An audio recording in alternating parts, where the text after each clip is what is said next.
All right, here you go, Rocky, back to host. We are live on YouTube, and the UGTV recording will start right at 4.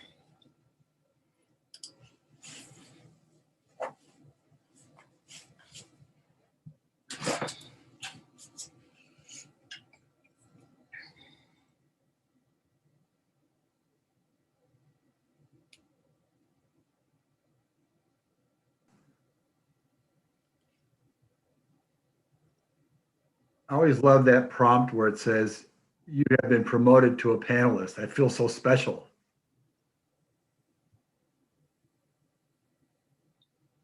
Because you are special. Oh, well, yeah, maybe, but panelist, ooh. That's what it's all about, Mayor.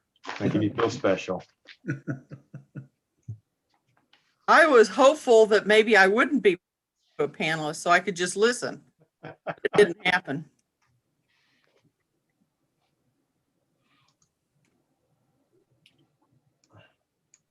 Who got the brownie points for saying the mayor was special? Well, that'd be your county administrator there, Commissioner.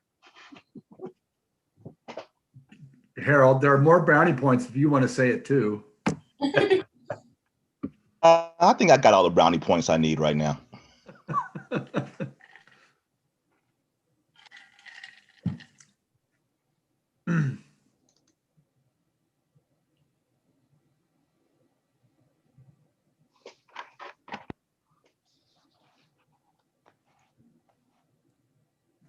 Got to save your marbles, you know, Mayor. I might need it later on.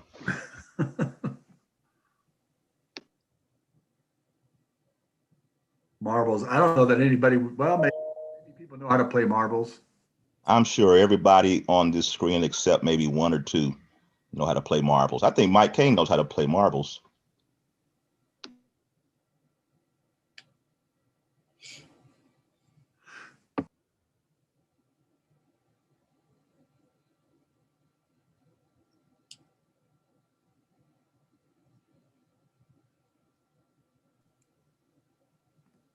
So Harold, yeah, playing marbles, you know, it kind of make the guys mad when I tried to use my little metal ball instead of the glass one.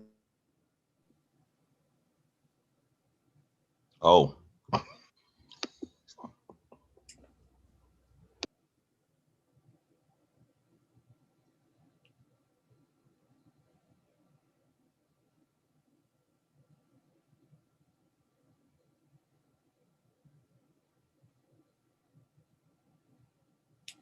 I do know that Commissioner Ramirez will be a few minutes late, and Commissioner Markley will be, she thinks, about a half hour late.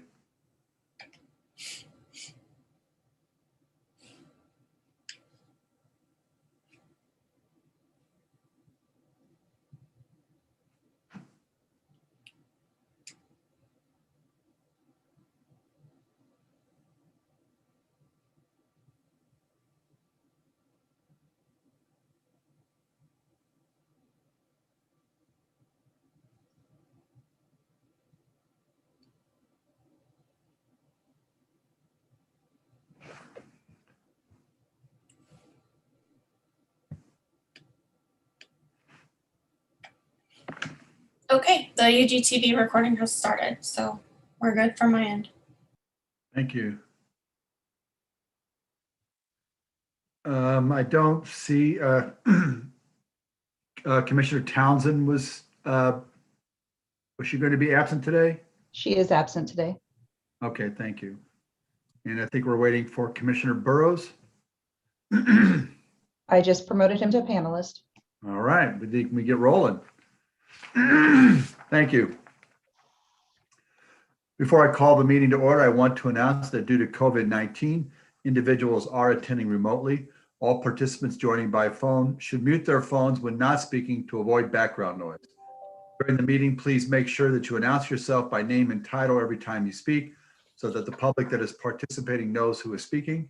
This is critical given the number of remote participants and his current guidance from the Kansas Attorney General. We'll call the meeting to order. I'd ask the clerk to announce the meeting and call the roll. Good evening.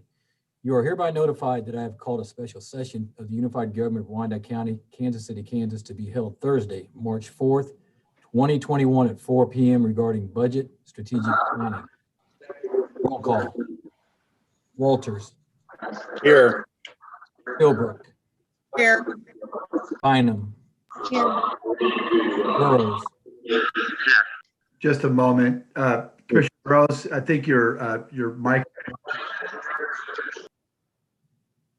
Thank you. thank you. Townsend, McKiernan, Here. Ramirez, Johnson, Here. Kane, Here. Barkley, Alvey. Here. All right, thank you. So tonight we go through a budget strategic planning process. I'll turn it over to Mr. Bach at this time. You, Mayor, Commission, any members of the public are watching, we're glad to have you with us this evening. This is the time of the year, Commissioners, where we get together and we talk about our strategic financial planning as we look forward to our 2022 budget process. This is done so the Commissioners can weigh in early regarding the direction of our 2022 budget. I seek to get policy direction from you all as I go back to my department heads and give them direction as they shape their budgets and formulate really just what they're looking for from operational purposes for the coming year, based on what we start looking at for anticipated revenue that's coming in.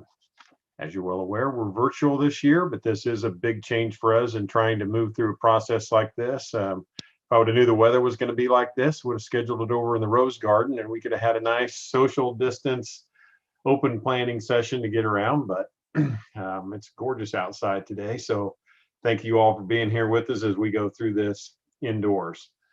We have with us this evening Sheila Shockey of Shockey and Associates.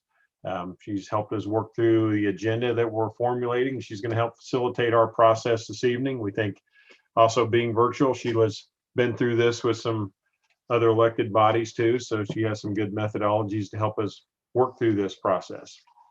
Looking at our agenda tonight, you know, we're gonna go through the goals and initiatives that we have in place. There were some thoughts that Sheila put out there for you all to think about a little bit as you look at those, and then we're gonna do something a little bit different because as we talk about our goals that we have in place, we've never really prioritized, and then we built things like our priority-based budgeting. We rank all our goals the same, and we thought we'd give that a little bit more emphasis to think about it. Is there some of those that we want to give as a higher rank than others? Go through and put priorities and strategies to these as we look at also the long-term focus of our goals and visions and where we're going to go with that in the future. And after we get done with that, we're going to take a little bit of a perspective on our financial picture. Kathleen's got a short presentation to get into there, but our intent is not to spend a whole lot of time digging into exactly where we are. We have a perspective of what we're looking at, but then we'll move on back into, you know, getting into what we see as what is the value of a mill and kind of how that factors into some of these priorities that we go through and lay this up. So that's kind of a general overview of what we're doing. I do have staff members available, but in keeping with our normal retreat style format, they're not part of the panelist.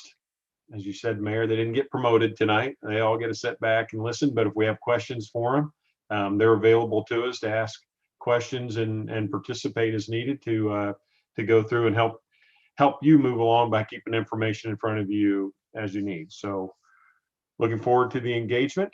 And at this point, I'm going to recognize Sheila Shockey, and she's going to move us through from this page. Sheila? All right. Thank you so much, Doug. Welcome, everyone. We have been doing some of our retreats for the past several months by video, and we do have some tips for that as well. So again, Mayor Alvey already said, if you can keep your microphone on mute, It would be great if you go ahead and all of the commissioners and the mayor, if you can go ahead and come on camera, that would be helpful. I'll call on people to speak, but if there's a pause and you want to jump in, feel free to do that. We want our conversation here to be fairly informal. We also want to just keep in mind that we are trying to work today to set priorities. I will be listening to document that, share a lot of that information on the screen. So if I'm not getting something right, please let me know that, I'd like you to revise that, because we'll be using that in future conversations that will be helpful today, as well as we want to make sure we get the right information written down. We want this to be a energetic and fun conversation about the future of your community. And we have a few homework exercises that we're going to start with. Does anybody have any questions before we get started, or any feedback they want to share before we kind of jump right in? Any thoughts or anything? Okay, great. Well, what I'm going to do is I'm going to share my screen and pull up the questions that we had. First of all, I'll just kind of give you a brief overview of our agenda today. So this is a 4-hour retreat, and we are going to really focus in on, as Doug said, we're going to prioritize the goals and focus on some of the initiatives that you're most proud of that have happened since you've been serving in office. And then we are going to go into more of the long-term focus and really think about beyond 2022, what is a good approach for long-term financial resiliency, as well as thinking about what moves us closer to our vision and our mission in the community. And then we are going to take a short break. And when we come back, Kathleen will be talking to us about the financial picture, and we will give you a little bit of a snapshot there. And we will then kind of follow that process with thinking about the value of that $1 million in property tax, and thinking about some of the services that you would like to see more emphasis in 2022, and how that really brings us to our vision, our long-term vision for the community. So kind of the whole purpose of today is to just go through a series of really discussions, talking about advantages and disadvantages of various approaches to set the stage for budgeting for next year, but also kind of the long-term strategy for the organization. So does anybody have any questions before we get started? And if you see me looking to the side, it's because I have you on a couple different screens, so I don't miss out on someone who is raising their hand or wants to speak. And if you want to raise your hand, that is great, but just clear your voice or try to jump in if I don't see you, because sometimes I can't see every single person. So try to, if you think I'm ignoring you, I'm probably not, and just haven't seen you on the group there. So any questions or thoughts from anybody in the group before we get started? No? Okay, great. So I did ask for a bit of a homework assignment for everyone, and we will kind of go around the table and talk about a proud accomplishment that you've had over the past years of service. And you may be new to the commission, and if you are, maybe think about something that you inspired you to run for office, and really feel like you want to kind of continue on with that emphasis. So reflecting back, we're going to kind of go around in a circle, and hopefully everybody has theirs written down. I'm going to give you a few minutes to just kind of think if you haven't had a chance to do that homework, but reflecting back, what accomplishments do you think has made a real difference in the community? And what brings you the most pride as an elected official? So we're going to just share that information with each other. I'm going to give you just a minute to kind of jot down at least one or two things that you want to share with your fellow commissioners. And then we will build on that success when we start our next exercise. So give everyone a little chance to think about that. Looks like Brian's fishing and his Commissioner McKernan's got a great background there, so. He's deep in thought.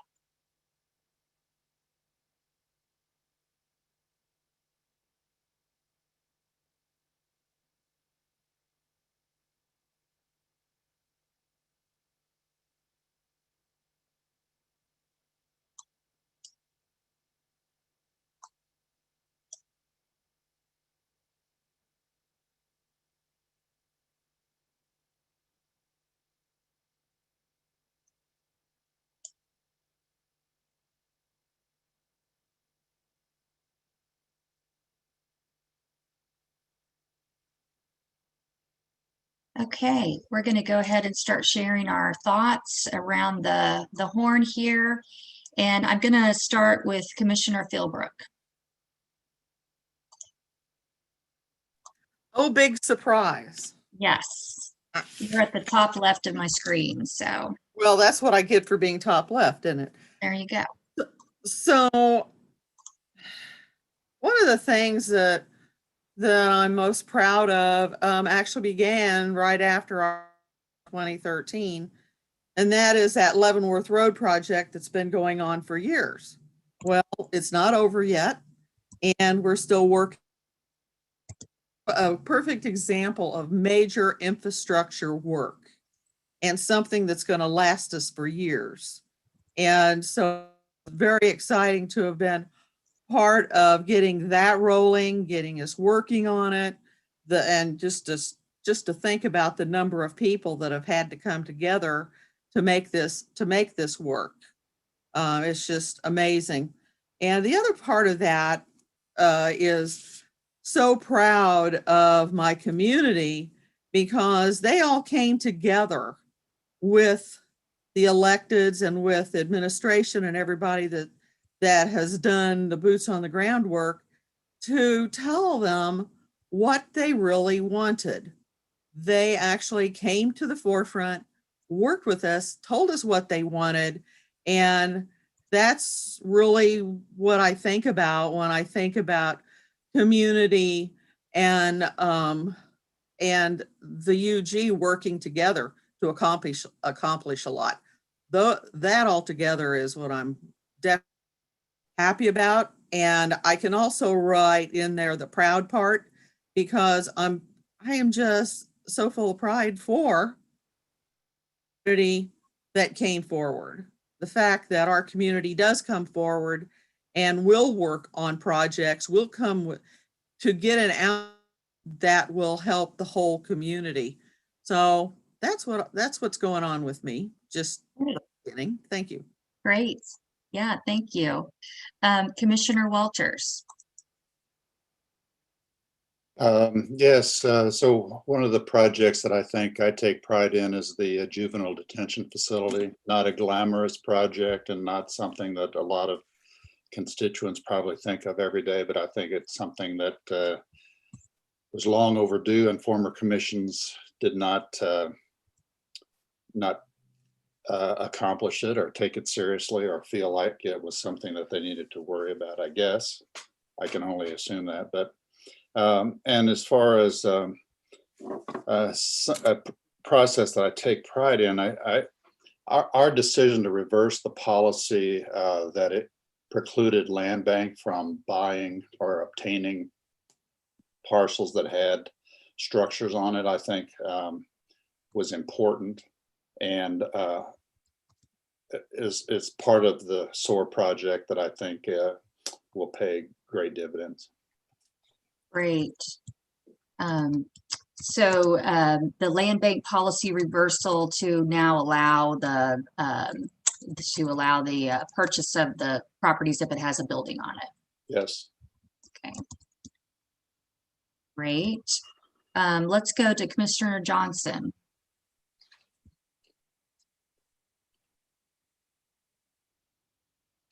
Oh, you're on mute. We also have a very nice background. Thank you. Thank you. I've been working on it. Several things. I think first and foremost, working together with Commissioner Bynum and Commissioner Townsend to put together the Northeast Area Master Plan, which serves as our guide for the development of an area of Wyandotte County that for decades has been disinvested in, and it right now is starting to pay dividends. We're seeing organizations such as Groundworks, NRG, that have taken that and used it as their overarching map for the partnership between us and our NRA, local NRA in the Northeast area. To see, you know, and to see construction going on in Northeast is something that hadn't really happened in many years. And now we see finally the construction of the Boulevard Lofts, which I had talked about, and finally we see a 4-story, 38 unit loft and two sixplexes being built there right at the corner of 8th and Washington Boulevard. To see the school district reinvesting in our area, building a new middle school, to see Donnelly College knowing that they needed to move or to expand, and after researching where they ought to go, deciding to stay right in the 4th district and building a new facility. All of those things are serving to be things that I am very proud of, that there were things that just hadn't been done. And that Northeast Master Plan now serves as a model where we've completed the Central Area Master Plan, and now we're working on the Armourdale Master Plan. And all of those were basically inspired by the amount of community input that came about as part of the Northeast Area Master Plan. Mayor, I'm going to try to get some brownie points. It's been real fun for me also to work with the mayor as part of the police and community task force. That's been a real learning experience, and I appreciate the opportunity to have done that. Learning a lot about safe and welcoming as relates to our undocumented population and things of that nature. So I've been involved in a lot of different things, and I'm just going to put a period there. I could go on and on, but a lot of things going on. Great. Awesome. Thanks so much. Let's go with Commissioner McKiernan. Thank you. I just need to pull my notes back up. I think there's a couple of things that I think we can take collective pride in accomplishing. First, collectively, we created the beginning structure of SOAR. I think that this is important because it has established a collective focus on blight reduction and on improving living conditions in all of our neighborhoods for all of our residents. So I appreciate how we have collectively focused on this, and we are evolving the mechanics of how we actually carry it out.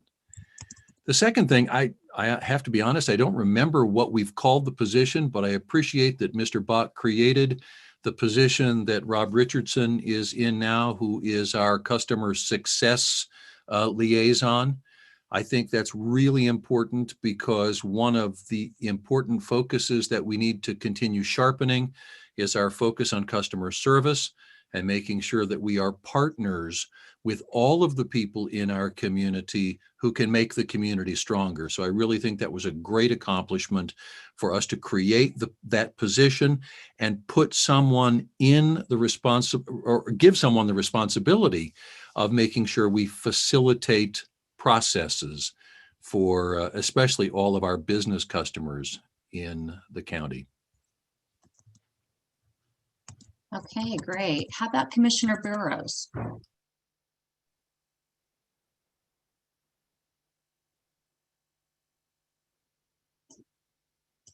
Let's see, he may have stepped away. His camera is off. So let's go with Commissioner Bynum. Hi, I've got a little list here going. I'm really proud that in my first 3 years of working with the commission, we did 3 straight years of mill levy reduction that I think totaled 6 mills. And I loved being a part of that. Really proud to have participated with Commissioner Johnson and Townsend on the Northeast Area Master Plan. And Commissioner Philbrook mentioned the Leavenworth Road reconstruction project. I second that, an excellent project. As Commissioner McKiernan mentioned, I'm proud of SOAR and all of those efforts. I'm proud of all the work we've done in our parks, including the Parks Master Plan that sort of kicked it all off. I'm really proud of all of our technical work that's been done, the mapping and technology work. I think that was a really smart move on our part, Mr. Bach's part, to sort of bring in someone to lead all those efforts. And I can't give back the mic without saying how proud I am of our health department. This last year has shown their value beyond anything I think we could have ever comprehended. So lots and lots of things to be proud of. Thanks. Awesome. Let's go with Commissioner Ramirez. Hello. I'm new to the commission, but the first answer can be it'll be two-parted. The first part, you mentioned reason for running. I ran because our community has come a long way, but we have so much more to go. And I wanted to be part of that. And so I'm very happy and proud to be here for that. But also, Commissioner McKiernan brought it up. I wasn't part of that at all, but I was following our SOAR program. I'm proud of that because it's an amazing program that shows a multifaceted cross-departmental approach to getting down to the root causes of what is in our community and building it up. So I'm very proud of that. And what I'm proud of as an elected official is no matter what life throws at our community, we are resilient. We push and fight through it. So I'm very proud of that.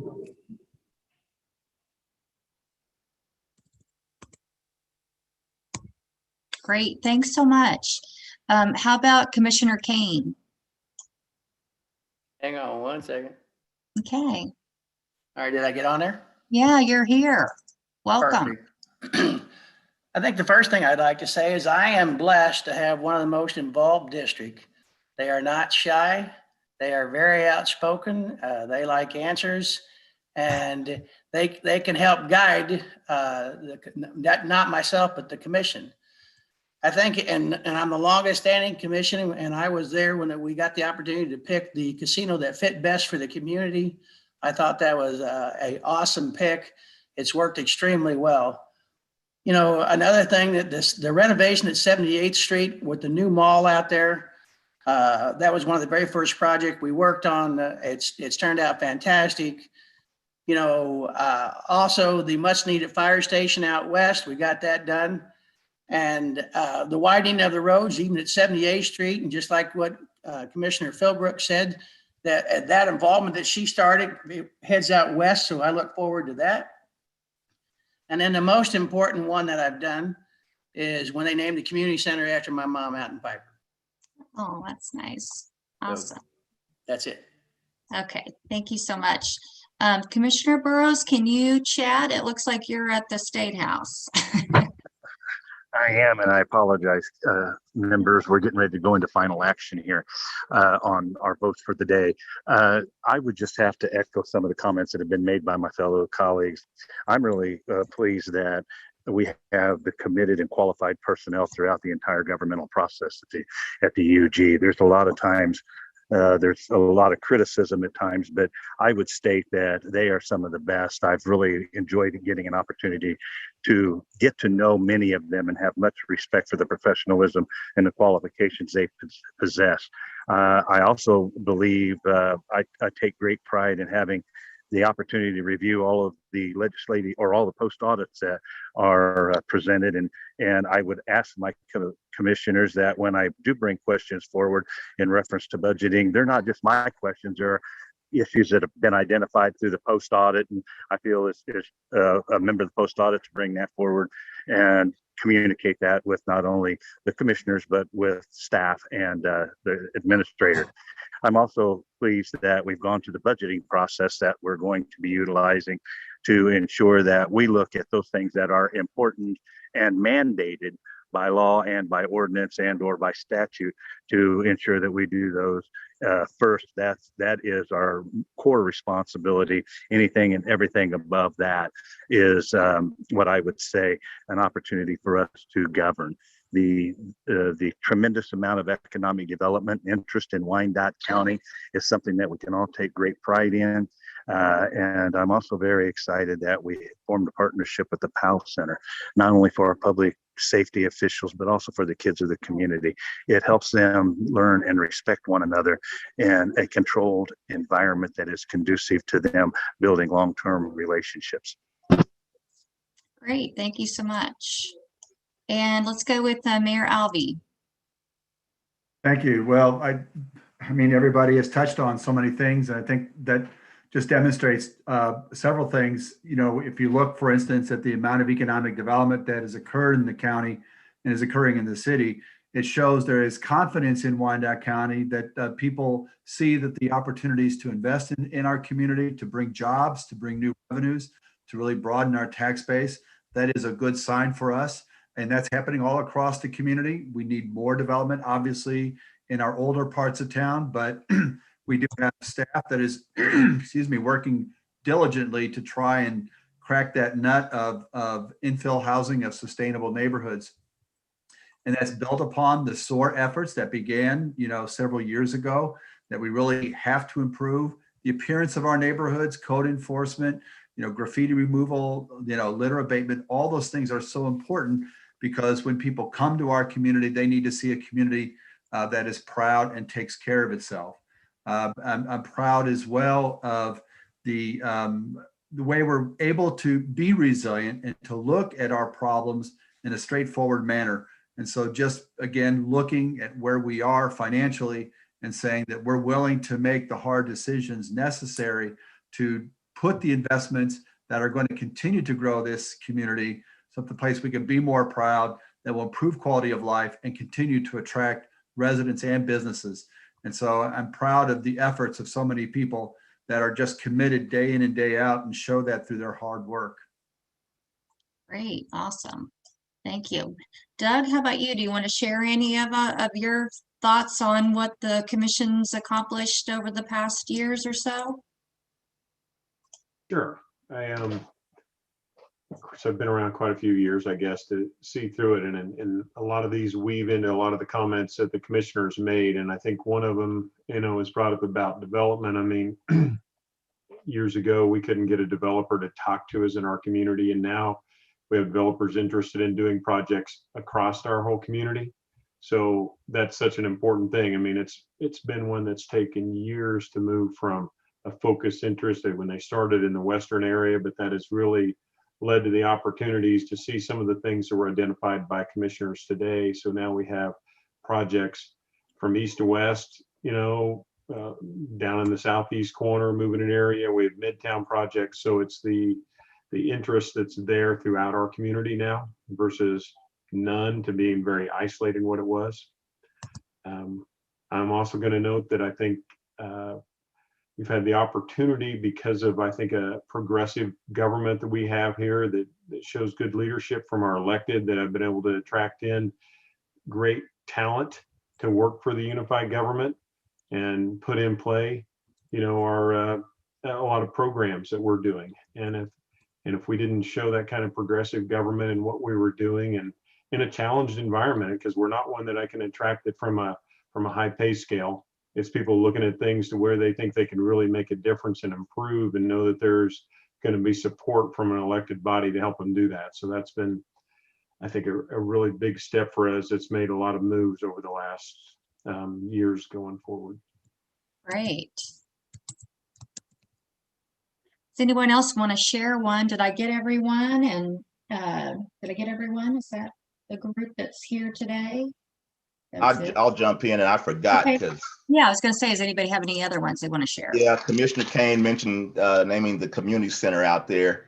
And I want to talk about the fact that we did rename the JFK Center after Mrs. Beatrice Lee, who was a real stalwart in the Northeast community. And she's since gone on to be with the Lord, but she really was a real stalwart in the Northeast area, and we were able to name that community center after her, and I really appreciate that. And also the fact that we were able to do a couple of community summits through for District 4. The last one was a virtual summit, something that had never been done before, and I was really appreciative of that and the help that I got from staff, particularly Allie Porter, who is one of those talented persons that Doug has hired on. And so anyway, just wanted to put those out there. I'm done. And tell me again what Miss Beatrice's last name was? Lee, L-E-E. Okay, great. All right. Great. Anyone else have anything they want to share in terms of accomplishments? Okay, maybe let's just talk a little bit about some of the things that I heard in terms of kind of themes for those accomplishments. And, you know, I heard a lot of we work together, and we talked about, you talked a lot about kind of all areas of the community and doing some advanced planning and thinking forward to the results long term and whatnot. Other kind of key factors do you think in terms of success in the past that you want to kind of continue on with in the future?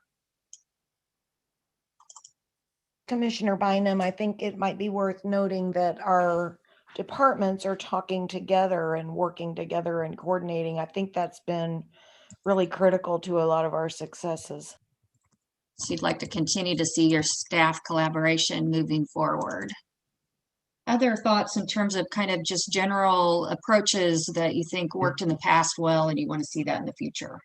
Well, one of the things I'd like to highlight is we have just hired a new person in communications, but I think we have a great story to tell in Wyandotte County. What we've been saying today, unfortunately, as we know, we don't get much media coverage. It tends to be negative, but the resiliency of the community, the commitment to improve quality of life, willingness to take on the hard task, all these things that we've been talking about really are great stories, and we need to tell that story so that other people will wake up and see that this is it's a quality place and it's getting better, and you can become a part of this and make it even better.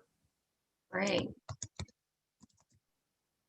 Other thoughts, Commissioner Johnson?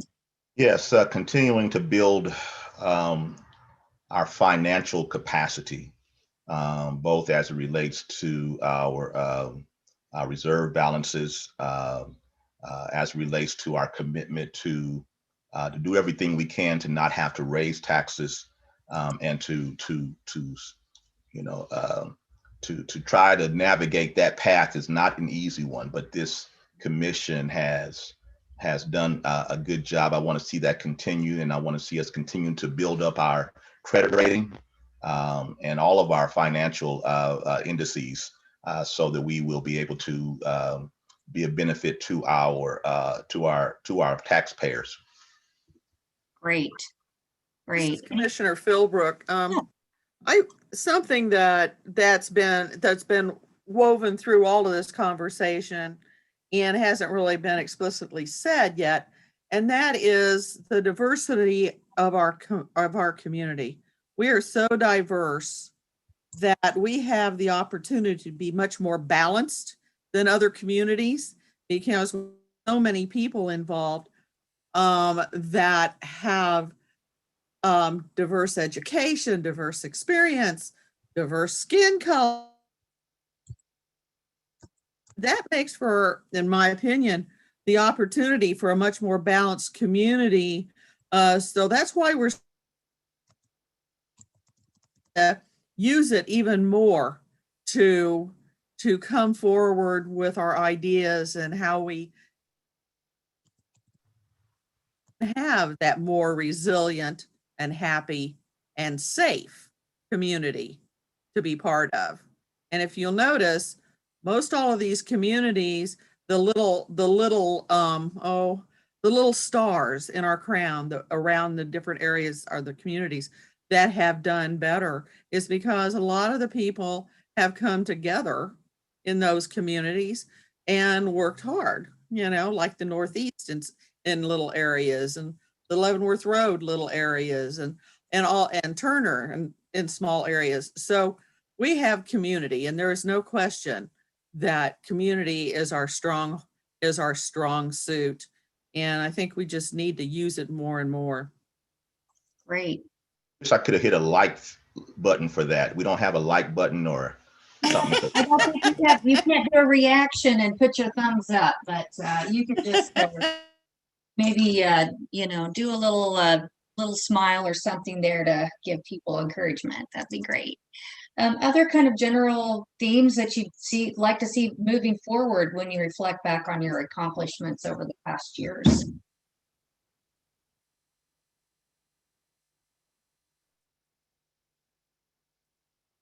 Mayor Albee? Could you repeat the question? I was not. Just kind of any other kind of general we'd like to kind of continue with this approach moving forward because it's worked so well, and it kind of describes a lot of the reasons we've been successful in the past. No, again, I think it's just a matter of let's keep using data.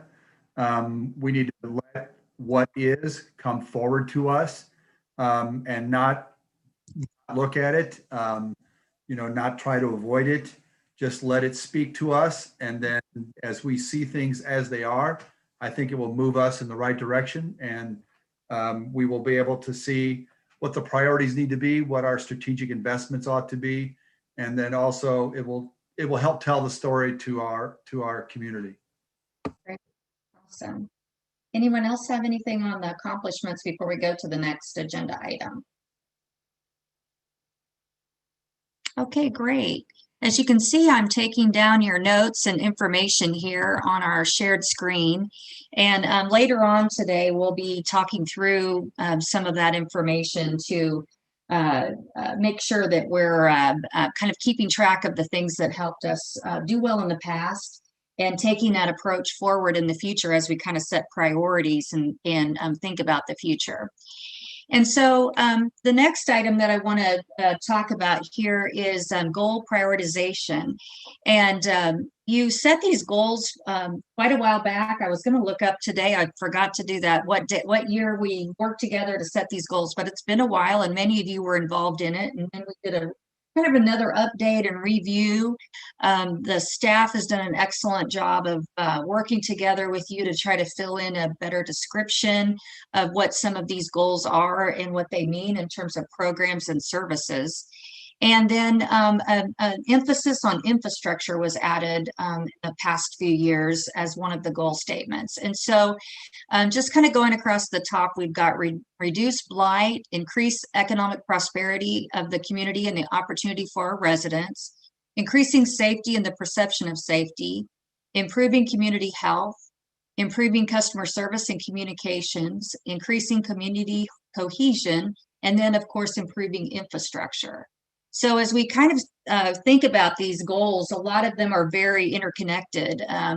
Reducing blight and improving the economic prosperity of your community can also improve safety and health, and vice versa. And also improving infrastructure really is a part of getting citizens to also participate in making their properties well maintained and reducing blight in your community. So it's really hard, and we've never done this before, kind of tried to prioritize them for the next years to come. And what I want to do is just to have you go through and think about 1, 2, and 3. What's the number 1 priority for you moving forward? What's the number 2 and the number 3? And we're going to share those results. And as you share your results, tell us a little bit about why you selected them in that order. If there's certain advantages and disadvantages that you see to pursuing those actions as goals. So if everybody has their goals written down, I'm going to give you a minute just to do so. And we will, and can you all see those? Do I have my screen blown up good enough for that? Let me blow that up a little bit better for you. Thank you.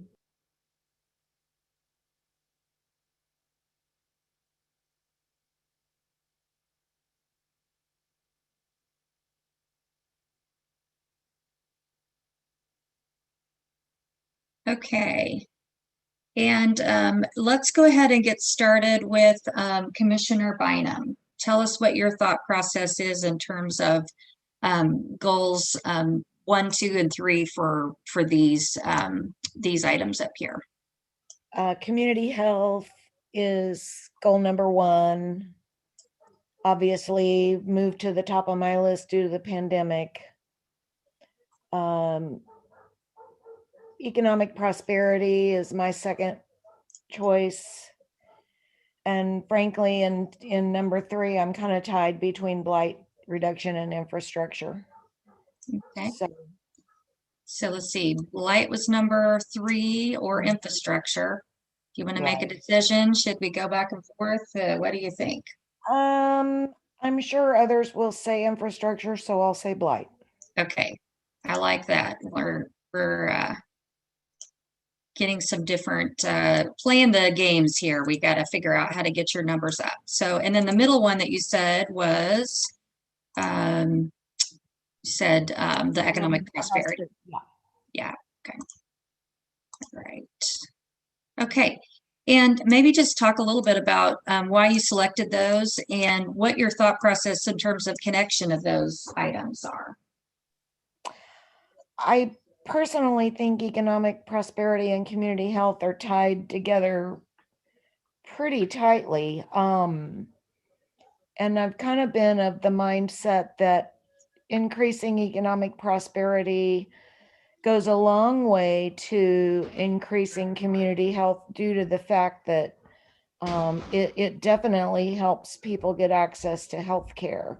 But again, because of the challenges put directly in front of us due to the pandemic, community health has taken the first place spot. Sure. And in terms of, you had mentioned earlier that you were really proud of the way that that all came about and how the public health department performed during or is still performing during the pandemic.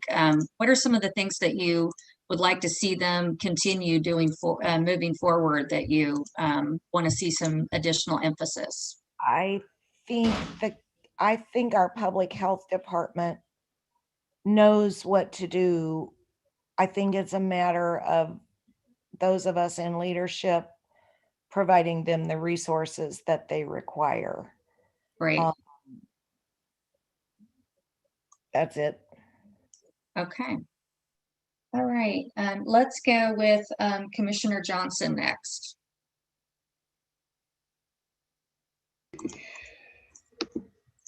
Okay, can you see me? I can. Okay. All of these are good, but all of these are necessary, not just good, but necessary. I'm going to go with increasing economic prosperity.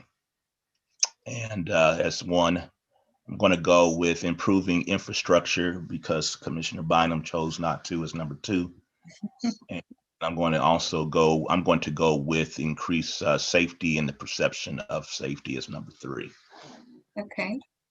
And anything in particular that you'd like to see emphasized in those areas over the next year?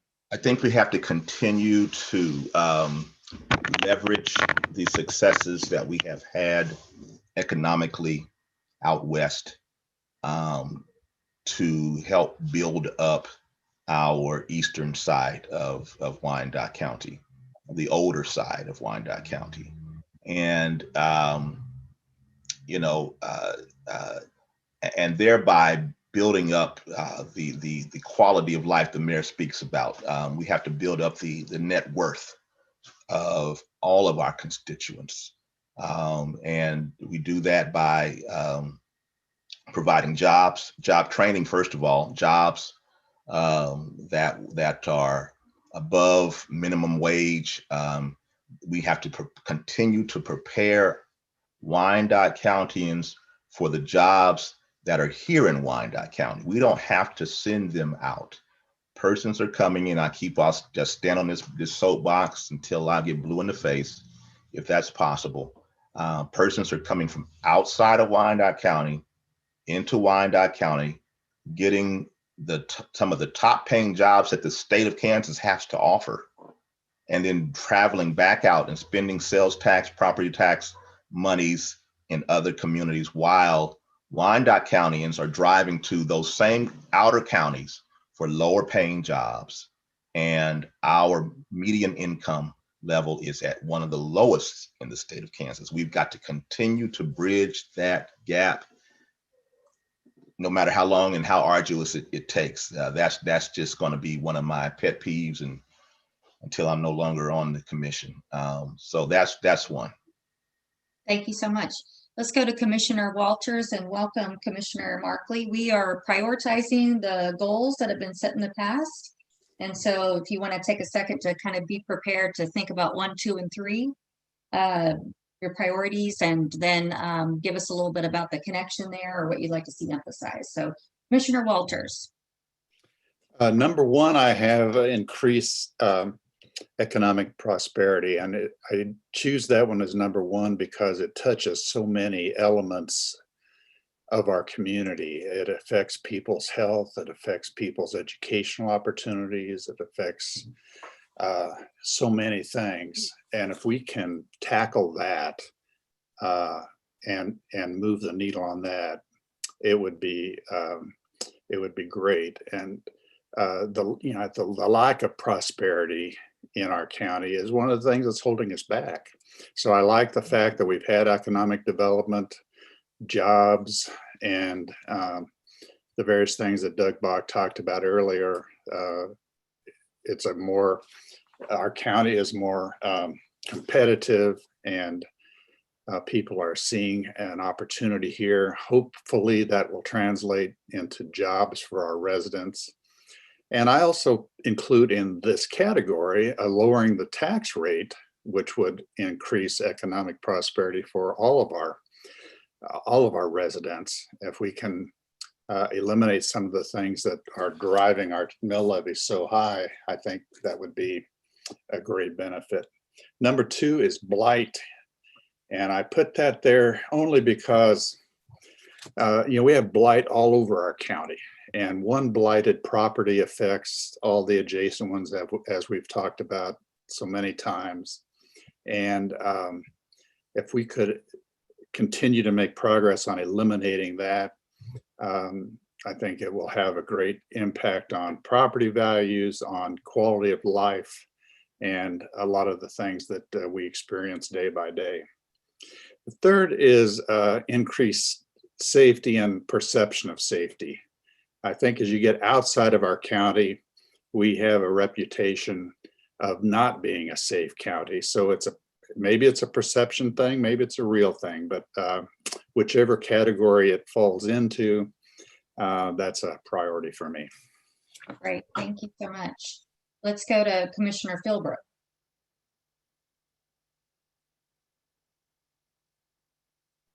I was listening and taking notes and all of that. So here we go. So for me, communication is the key, because all these other things can't happen well without great communications. And because there's a lot of time we do things in unified government or anybody in our government, as well as the commission, and they're working hard behind. Are not engaged because they don't know what we're doing, and they can't be part of it if not only within government, but communication with our folks and the government to be able to accomplish all these lofty goals we're trying to accomplish, for our community. So communication is the key. for that, for health and safety and everything. The second one is infrastructure. So those are probably the things that we hear most about, our streets, and if there's problems with sewer backing up or stormwater backing up. You know, people look at that and they look at that, am I safe in my community? Can I drive down that street? You know, do I have to buy a new tire or wheel because I hit a big pothole because I can't drive down the street? Is it safe? And so infrastructure, we can't take care of our community if we don't really address the complicated infrastructure issues that we have. You know, that also lets us take pride in our community when we look good and we show we're taking care of folks. And it also helps with people's health because they're not as stressed out. You know, they don't worry about things as much. The third thing is the health of our community. And it's been, the downside, of course, is that our health department came forward, you know, with guns a-blazing, because they jumped right in and they helped take care of us with this COVID issue. And you couldn't ask for a better response. And I'm so proud to be part of that. I do believe that our health department plays a big role also in helping with employment and education and all these other things, because they are aware that without people having good jobs, it's hard to keep their families healthy and cared for. So that's my three. Great, thank you so much. Let's go with Commissioner Markley. Hello, and I apologize I had continuing ed all afternoon, so it's been a long haul in front of the computer this afternoon since lunchtime, but I'm glad I got here in time for this activity. So my three probably won't be shocking to any of you. My three, I think, are actually really all under the same umbrella. And so I would say number one, reduce blight, but under that umbrella, I think comes improving the infrastructure and improving the perception of safety. I think those three are all related. I think we've seen that those three are all related throughout the SOAR process. And I think they all, I said them as 1, 2, 3, but I think those are all part of the same set of issues that we're trying to address through our blight reduction strategies. And I think it's critical that we continue to try to address those. So you're going to go infrastructure 2 and Yep. Safety number 3? Right. Okay, great. Thank you so much. Let's go to Commissioner Ramirez. For me, I put improve infrastructure as my number one, because our infrastructure is vital to our economic and social development as a county. And I think we need to make sure that that's taken care of and that's developed and improved. For my second, I put reduce blight, because that's a very important issue. A lot of our constituents, that's something they're very concerned with, reducing our blight and making sure our community looks beautiful and it's the best that it can be. My third, I was jumping between improve community health and increase economic prosperity, but I would put it more so on community health, because in my mind, these three that I picked go hand in hand, because once we can improve our infrastructure and reduce our blight, we can improve our community health, but also at the same time increase our economic prosperity. So that's why I put infrastructure as number one, because we need roads, we need sidewalks, curbs, we need a wastewater system and sewer system to make our community operate. So those were in my view, the prioritization of our goals. Great, thank you so much. Let's go to Mayor Albee. You know what I think is interesting in this conversation, I'm listening to everyone. I think we would all say every one of these is a priority. The exercise is really about how do we see that they relate to one another, and we do see that they all relate. And And I would guess I would go, if I'm going to prioritize, I would at this, really say infrastructure. This is the bones by which, we attract residents and businesses. If you've got good infrastructure, then it's worth my while to build a house or a business here. But obviously going right along that is reducing blight, because the existing housing stock and commercial stock, and if someone wants to build a business here or wants to come in and live in our community, if they drive through neighborhoods and they see litter and they see graffiti and they see, housing that is falling apart, that's not an encouragement. But if we can do these things, really, then it's going to bring economic development. To Commissioner Walters' point that we have to continue to broaden the tax base. And that's happening across the county and the city. So, to me, it's really, how do we relate each of these? The health will come with it, I believe.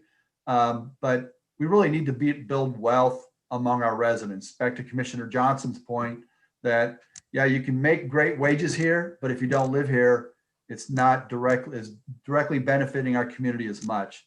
We need to, KCK has always been an immigrant community.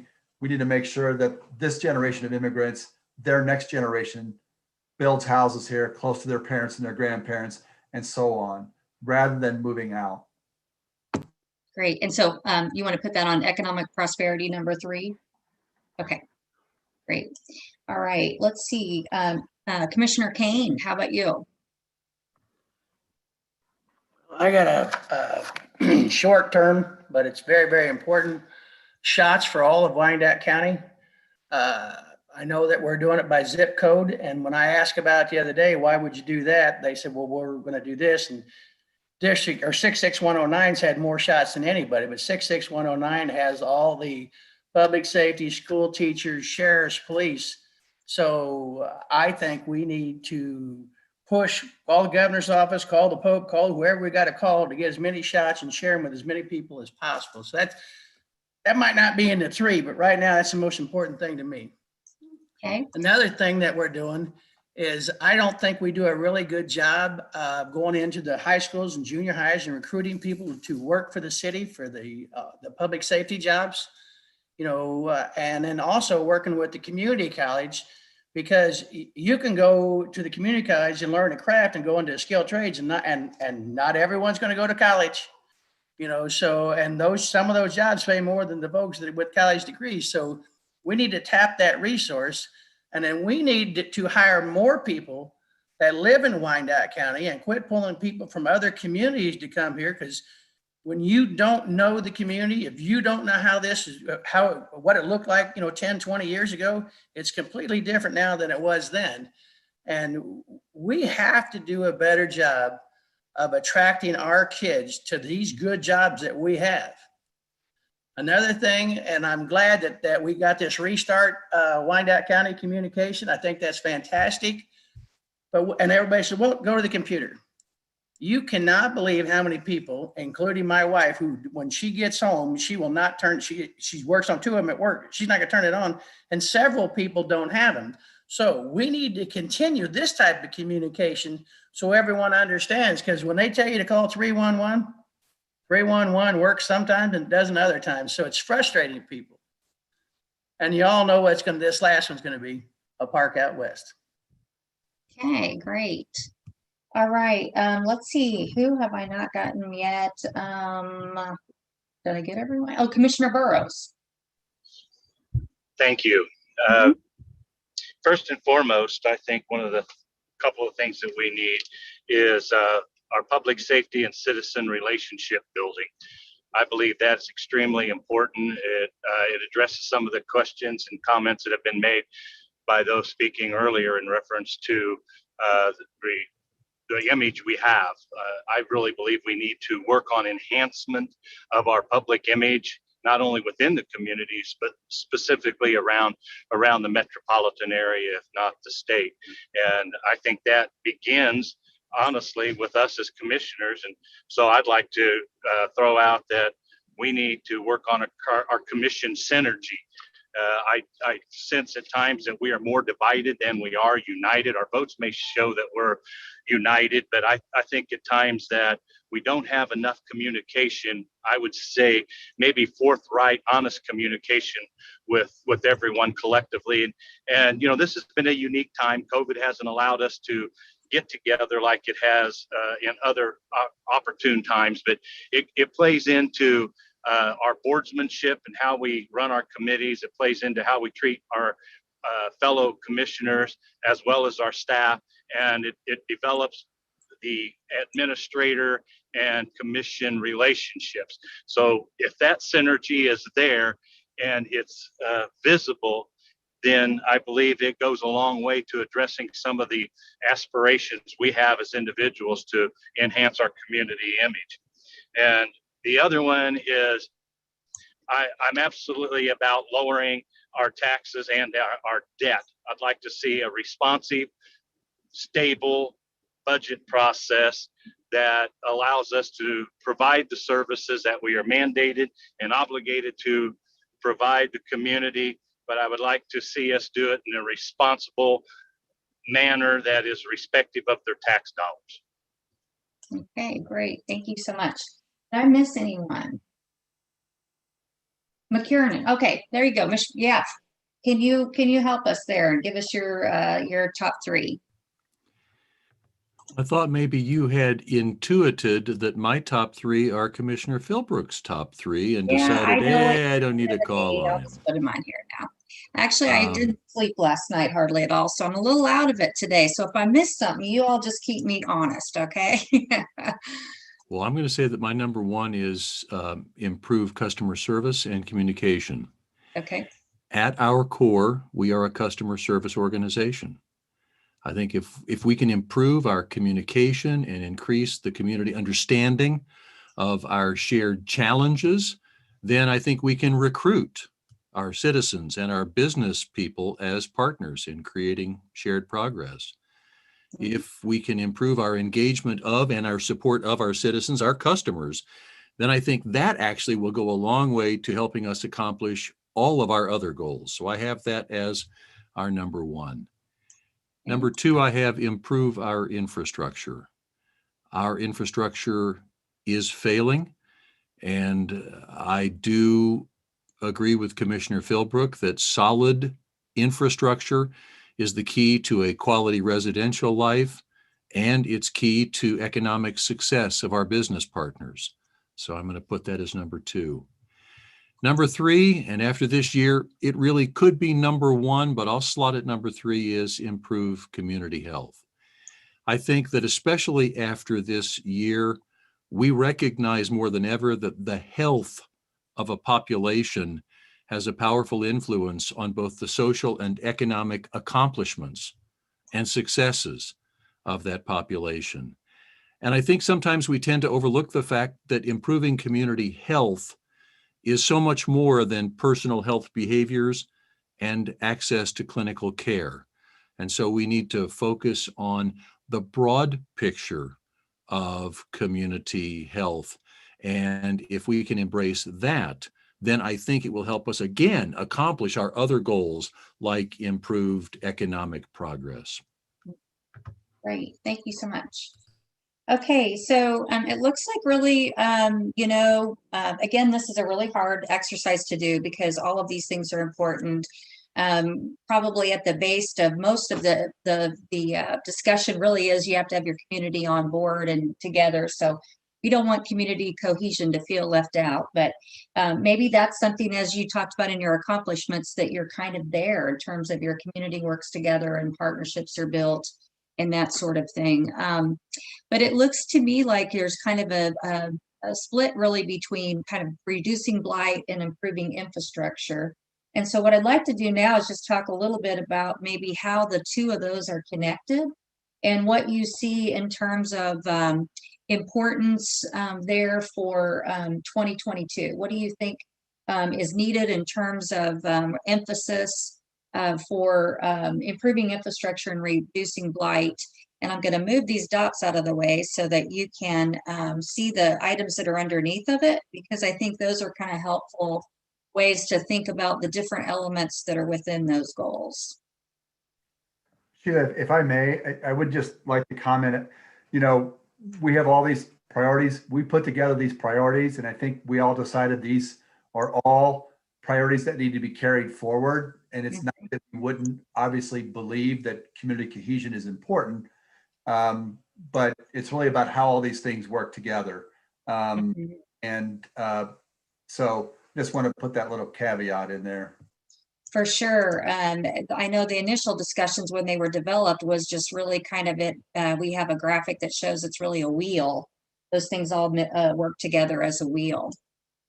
So if we focus in on the two areas, really the reducing blight and improving infrastructure, I want you to just, each one of you take a look there and write down the one that you think is the most important really to focus on in the next year or so, and then tell me what you think the long-term ramifications of that focus would be. So the question really is, which one do you think is the most important to focus on next year, 2022, of these items that are listed here? And then what do you think in terms of the long-term ramifications if you don't kind of put that emphasis there? And if it helps, I'll make this bigger so you can see it. So I'll let you kind of just think about that. Let's kind of focus in the two columns of blight reduction and improving infrastructure.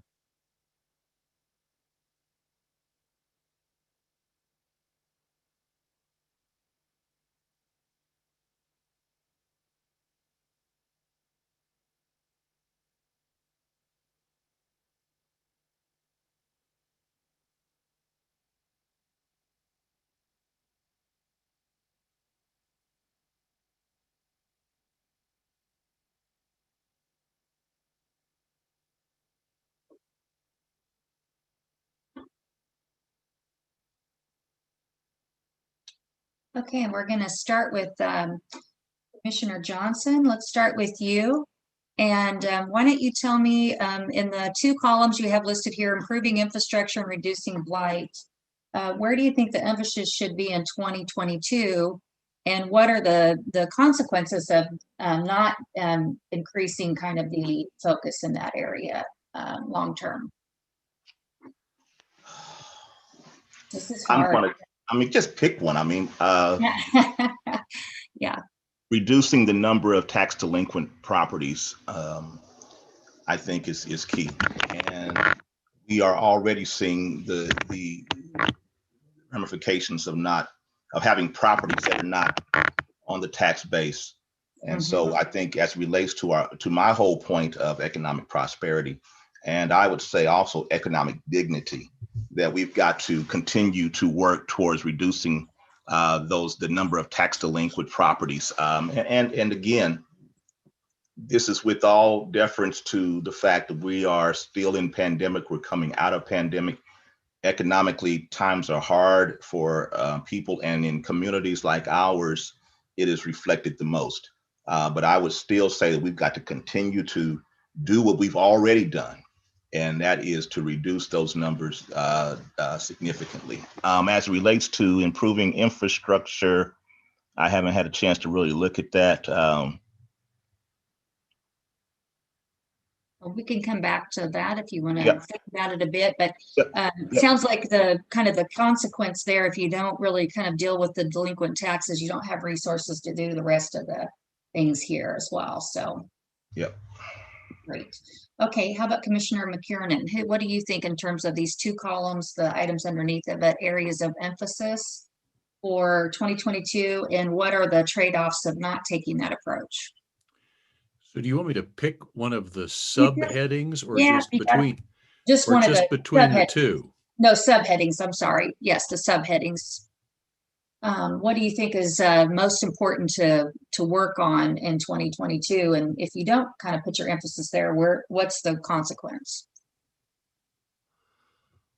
Well, I think between the two, as much as I am an advocate of SOAR, as much as I think that blight reduction is essential, I really do think we should focus on our infrastructure. Let's lead by example. We'll clean up our stuff. Everybody else cleans up their stuff. So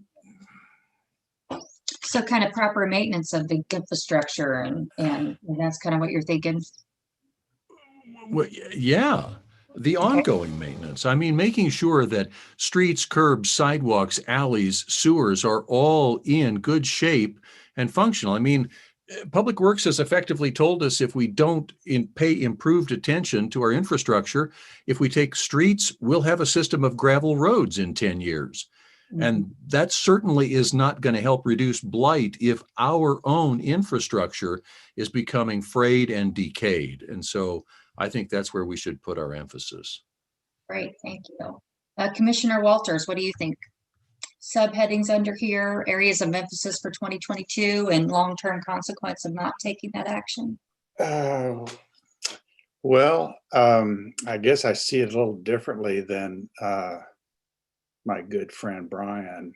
If I'm just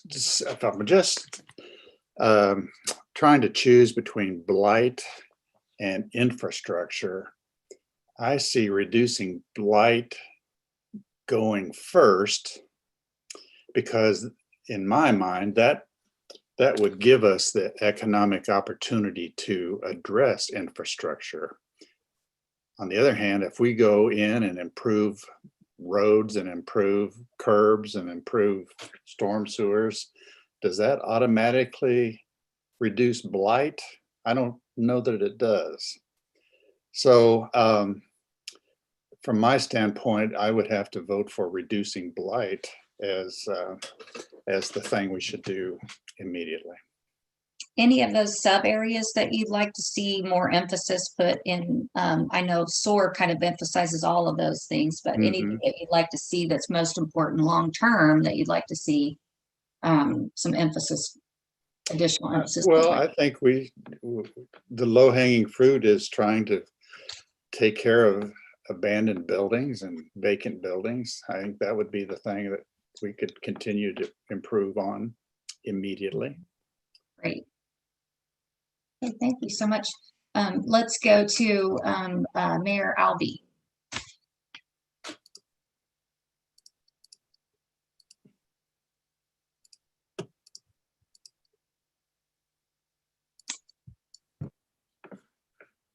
Oh, there you go. I guess I would say that I don't know how you choose between one or the other, but they've got to go hand in hand. But I think if our infrastructure fails, it's as if the city itself is blighted.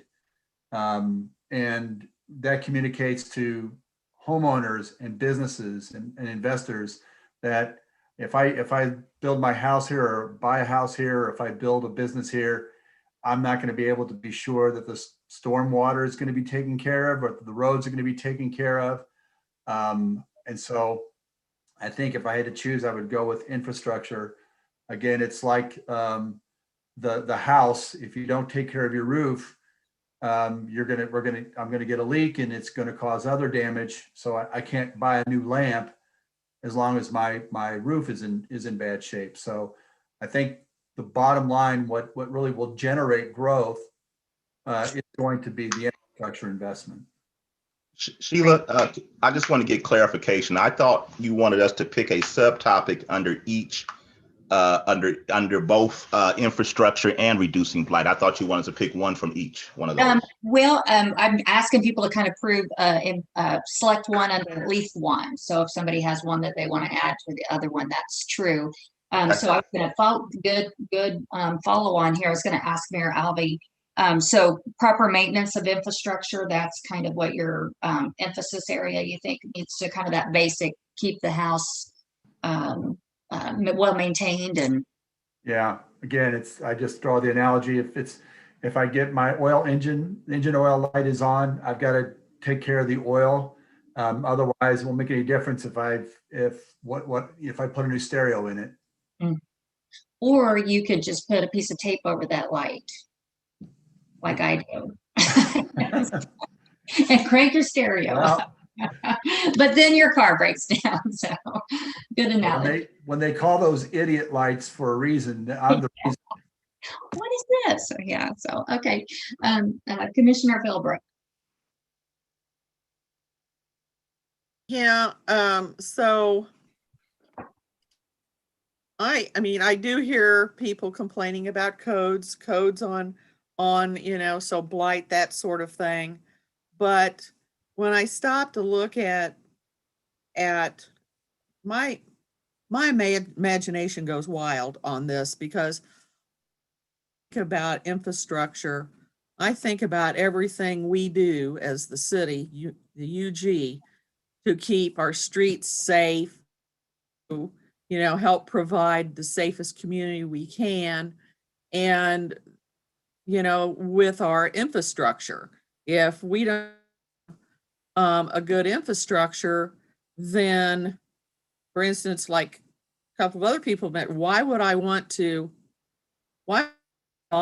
in that neighborhood if the road looks like heck, and the curbs are falling apart, and the guy 2 doors down, his sewer backs up all the time, Then the other side of that, the flip side of that is, I really do love what our SOAR community has been doing, and everybody in our community working with SOAR. So, it's kind of all in one for me. I have trouble breaking them out, because it is all community, and one of it is emphasizes more on the individual with SOAR, and infrastructure emphasizes more with the UG and our responsibilities to our community. So I think that's just two sides of the coin. Sure. Worth. Great. Commissioner Markley. So I looked down our blight list here, and although clearly we're not done with anything on this list, I feel like we've made progress in a lot of areas. So redevelopment and renovation, we're doing that through Opportunity Knox program, revitalization, and because of the abandoned buildings, we've made progress on our demolition list, huge progress. And then again, Opportunity Knox influences that one. Reducing number of tax delinquent properties. We obviously are doing more tax sales and sending out more notices and collecting more taxes as a result. So we're making progress there. We could do some work on improving the variety and quality of the housing stock, but Opportunity Knox, I guess, does address that as well. We've made some changes in the codes department that, although there are still issues there, I think are improving the way we're operating. Maintenance of vacant lots. We have funded additional crews to deal with vacant lots. I'm not touching solid waste. We all know where that situation stands, but I think that the maintenance of infrastructure is an area that we have failed to address through the SOAR program. So I feel like that's listed here under our reduced blight.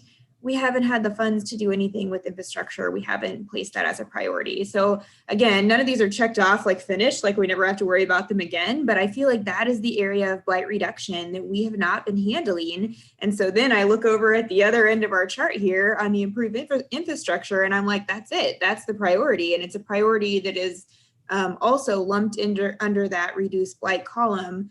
But I think it's something we have to address both to complete our blight reduction goal and as its own separate goal. And I do think, there are a lot of things listed under improving infrastructure here, but I think we have to start with maintenance. I think we need new infrastructure in a lot of places. We have infrastructure needs all over our community, but I think at the very least, we have to begin with how do we maintain the infrastructure that we have? And that discussion of, do we continue to maintain the same set of infrastructure, or are there changes that need to be made in what we're maintaining? So that's how I see it. Great. Mayor Alvey, did you have something you wanted to add to that, or? Oh, no, I'm sorry. Oh, that's okay. You're fine. Let's go with Commissioner Bynum. I'm with Commissioner Markley. I'm choosing under reduced blight, maintenance of existing infrastructure, sidewalks, curbs, and alleys, and et cetera. Great. Commissioner Ramirez. I think Commissioner Markley said it perfectly. We've made strides and progress in reduced blight, but infrastructure is something that, since I've been on the commission, I've noticed is we know it's there, but we've kind of put it in this somewhat of a back burner, but not really in the back burner. And we all know we all had the same special session, I believe, last week on the state of our infrastructure, and it's not good. And we have to take those steps forward, or as Jeff Fisher said, several years from now, we're not going to be good. And all of these goals that we have on this paper aren't going to matter if we don't have the infrastructure to support it. So I think the provide for proper maintenance of existing infrastructure and for new infrastructure as well is what we need to prioritize. Great, thank you. Commissioner Kane. Hang on one second. Okay. Well, when you go towards the tail end, pretty much a lot of it's said, but I want to piggyback on a couple of them. One, tax collection. You know, we hired a group a couple of years ago and they did a really good job, and we need to continue to do that. And the blight reduction, you know, in my mind, you need to fix what's up on top to beautify it and then work on the bottom so you can attract more people, which would help pay for the infrastructure that's below the street and the curbs and stuff like that. So, and you know, you could take either one of these or mold them together and try to do it right. This year with the pandemic and everything, I think the blight reduction and the tax collection is low-lying fruit. And I'm sure we all want to improve infrastructure, but we got to work with what we got and adjust to that. Great, thank you so much. Commissioner Johnson, what do you think about what you heard, and kind of reflect back, and anything else you want to add on infrastructure? Well, I think that, you know, again, it's what we're dealing with regards to these two, I think, in some regards, is the chicken and the egg, and trying to identify which one is which. My personal opinion is that you have to figure out ways to continue to bring in revenues to be able to afford to improve infrastructure. If you could make that big again, I'm not seeing real good right now. Yeah, I'll make it big. Yeah, I'll admit I'm getting up there. But I like what we talk about here, the integrated management of capital improvements, asset management. I think that's what Jeff is trying to do, what Doug is trying to do, what we're trying to get accomplished in our Public Works Department, to make sure that we understand that there are multiple aspects to our infrastructure and how they impact one versus the other, which also includes our networks and our internet capacities across Wyandotte County. And so I think that is something that we have invested. We want to continue to invest in to make sure that everyone, all departments are moving strategically forward in a way that when we do something that affects, for instance, sewers, that we think about how that impacts our sidewalks and vice versa, as we are digging up ground for laying cable, how that impacts other areas of our infrastructure. So again, I think just in making that investment, that goes back to the whole communication piece, to make sure that we're talking amongst ourselves and thinking with this on the same sheet of music as it relates to how we move forward as with regards to our overall infrastructure demands, which are far greater than what our budgets allow for right now. Great. Anyone else have anything to add kind of on these sub areas? Commissioner Burrows, you haven't called on yet. Oh gosh, your camera's not on. I'm sorry, I keep missing you, Commissioner Burrows. That's okay, thank you. I'm all about the code enforcement. I'd like to see, I know we've made improvements, but I truly believe that if we had a code enforcement with some real teeth and investment in it, the value of our community would get in itself would become of value, because there's a humanistic side of that has value in it when people can take pride in their not only their home but their neighborhood but their community as a whole. I do like under the infrastructure the life cycling to provide and maintain at a strategic cost, so that we don't have to continue to invest and then reinvest and then reinvest again. When we have to reinvest over and over, we don't have a chance to continue to move our community forward. All we're doing is maintaining. I like the proposal that I had stated earlier on when we talked about infrastructure and building for the unified government, is that we set aside dollars to maintain those buildings and it be included in the additional cost, because one way or another it is going to cost us down the road. And if we've seen anything demonstrated over the years, is we do not maintain well. And so I believe there's a way to look at asset management. But I truly believe that a stronger code enforcement, a more active code enforcement, strategically earmarked to help enhance communities and neighborhoods, brings that humanistic commitment for ownership in our community, and then to the asset management of our infrastructure. Okay, great. Thanks so much. How about you, Doug? Anything you want to ask or follow-up question, or any thoughts about the conversation here? Well, I would say, I mean, from my perspective, what I'm hearing is right in line with probably I would have ranked out the top priorities, it would have been the infrastructure and the reduced blight as my 1 and 2 as they've fallen into it. So hearing, because we're the only ones that are going to improve the infrastructure. If we don't do it, no one else is. And when I hear the comments about when you make things look better, it rubs off on other people, I agree with that. So if we're not doing a good job taking care of our streets or our buildings, it doesn't make people think they should necessarily do that, which I think is a direct thing over to the blight side of the equation. So maintaining the infrastructure is, from my perspective, one of the number one things that it seems like I continue to hear from the elected when we talk about different issues going on in the community. You know, it's what you hear from the community when they're talking about things that we should be doing. Great, thanks so much. You know, I think this is really a good kind of indication here of what your budget process is like every year. It's not just about departments and you know, who gets what and how do the resources get allocated, but really your focus on these areas and your goals. There's these subheadings underneath that. So if you want to invest more in one area, there's oftentimes a trade-off that you need to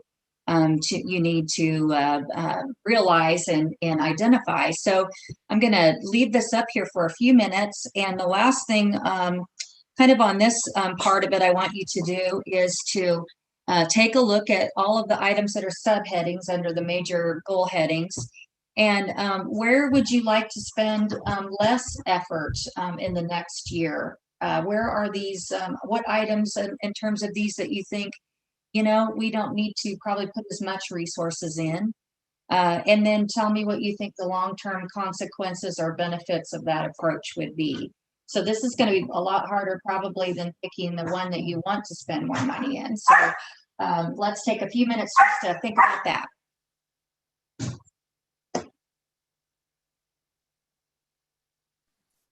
Can you make that bigger on my screen? Let me see here. Probably not without losing a lot of it. How's that? Is that any bigger on your screen? Does that look better?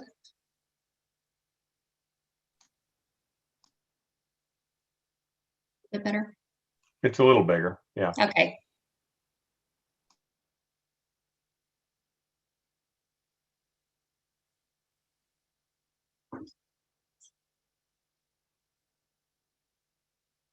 And everyone who's participating, you can play at home with this game and decide which one that you might think.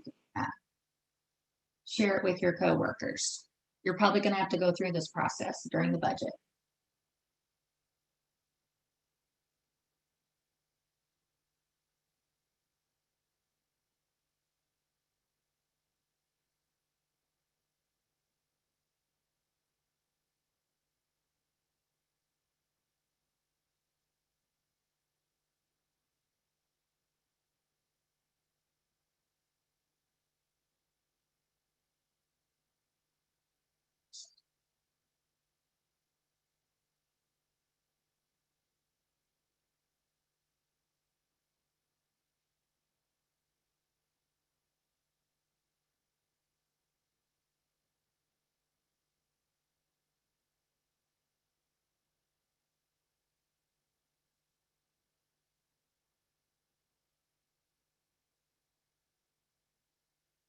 Okay, does everybody have one selected? Kind of. Okay, we're kind of trying to, think about the trade-offs here in terms of if we emphasize one area more than the other, what are some of the long-term consequences? So we'll start up here in the right-hand corner this time with Commissioner Walters.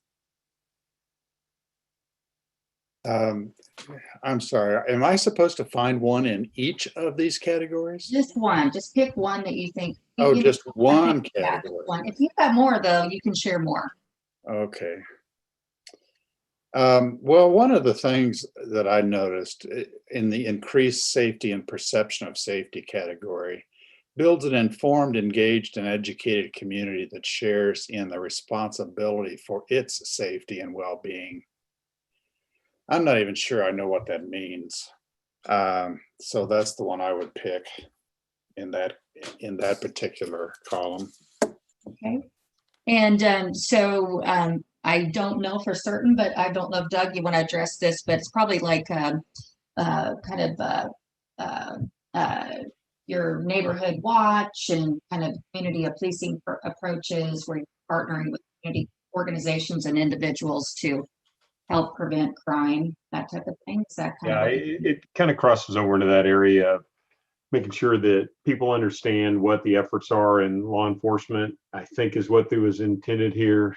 So it's those outreach efforts we have when we talk about what are the activities of the police coming into a certain area, why we do things the way we do, and then making sure that people understand that kind of relationship, and then their feedback back to us about how they think we should be engaging in the neighborhoods or businesses. So thoughts about that, Commissioner Walters? Well, I think that's important. And if we can leverage public safety by having engaged public, I think that's good. I just didn't quite key in on having the residents being responsible for their own safety. I guess is kind of the way I was reading that. That didn't sit well with me. I don't see another one that I want to pick on as something that we should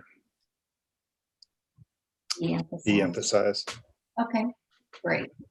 Commissioner Ramirez, how about you? I'm not gonna lie, this is very, very tough.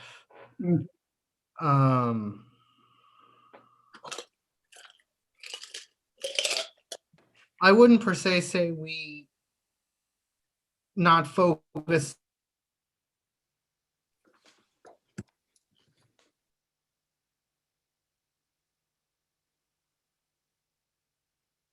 I think that he is frozen. Is anyone else getting that sense? Yeah, okay, I'm gonna, when he comes back, oh, here he comes back. Are you, now we can, yeah. Okay. You were frozen for a little bit. Sorry. Either that or you're praying, I wasn't sure which one, so.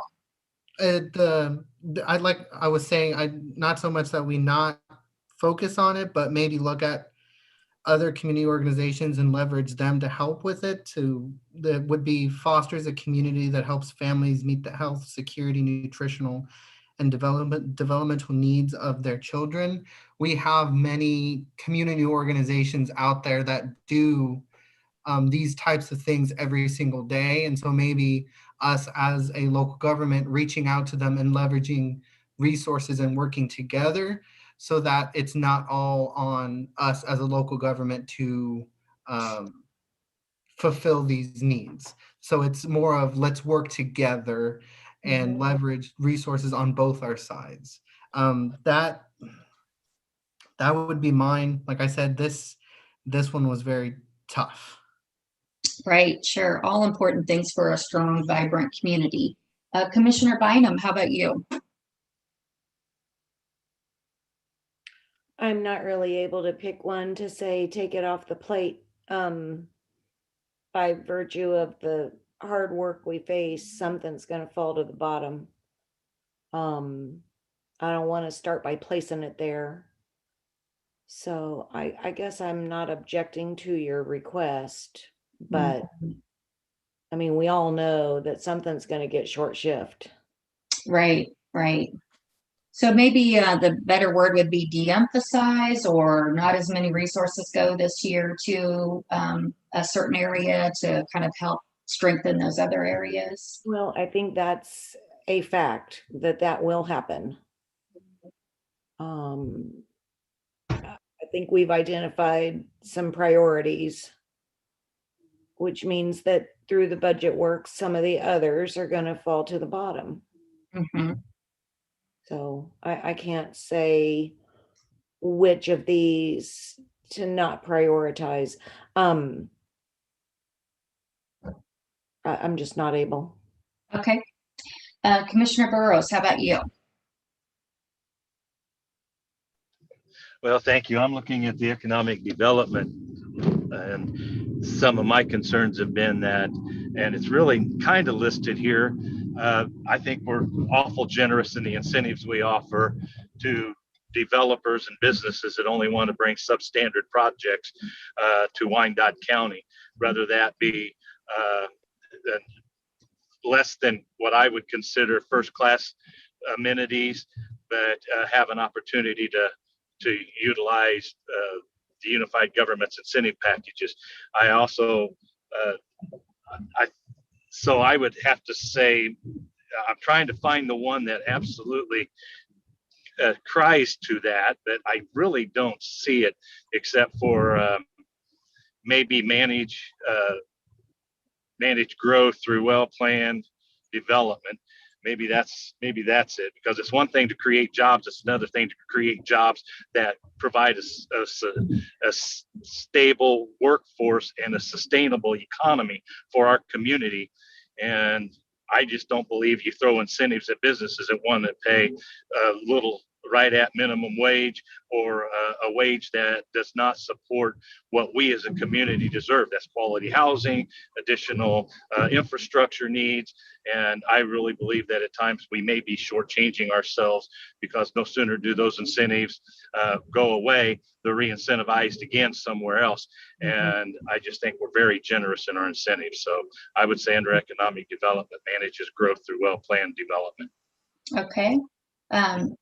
Commissioner Kane.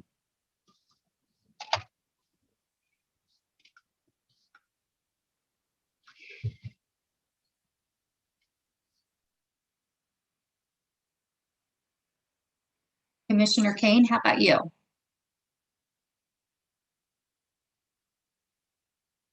Been calling on him last, so I've tricked him there. How about we'll go to Commissioner Markley? Thank you. Obviously all of these are important, and that's why this is a tough question. But honestly, I think Sheila already helped us answer this question, because there's one column here that got no dots. And that's not because Brian's giving me the thumbs up. I know, and nobody wants to say it out loud because it's an area that's so dear to all of our hearts. But the reality is, when we laid out our priorities here, community cohesion got no dots. And it's not because it isn't a priority. If it weren't a priority, it wouldn't be laid out on this chart at all. But when we're facing the infrastructure needs that we're facing, it wasn't the highest priority. So as far as I'm concerned, we already answered the question by putting no dots in that column. And that's the area that is going to get less budget money this year in order to make the infrastructure happen. Great. Okay, let's go to Commissioner Philbrook. Thank you, Commissioner Markley. Yes, you're right. A lot of us didn't want to say that. And there's going to be a lot of community interest in the changes that we propose in, taking care of infrastructure. So things will fall by the wayside and in place because of the stress of doing this. But something I do want to mention, and that has been going on, that maybe the UG doesn't have to put as much money behind, but we have emphasized it through our CHIP program and the community college and the high schools and all of them working together to enforce readiness. That's the second one down under the economic prosperity part. not that we de-emphasize it, but that we talk about it, but we let the people who are already working on this do their job, and they have been doing a wonderful job.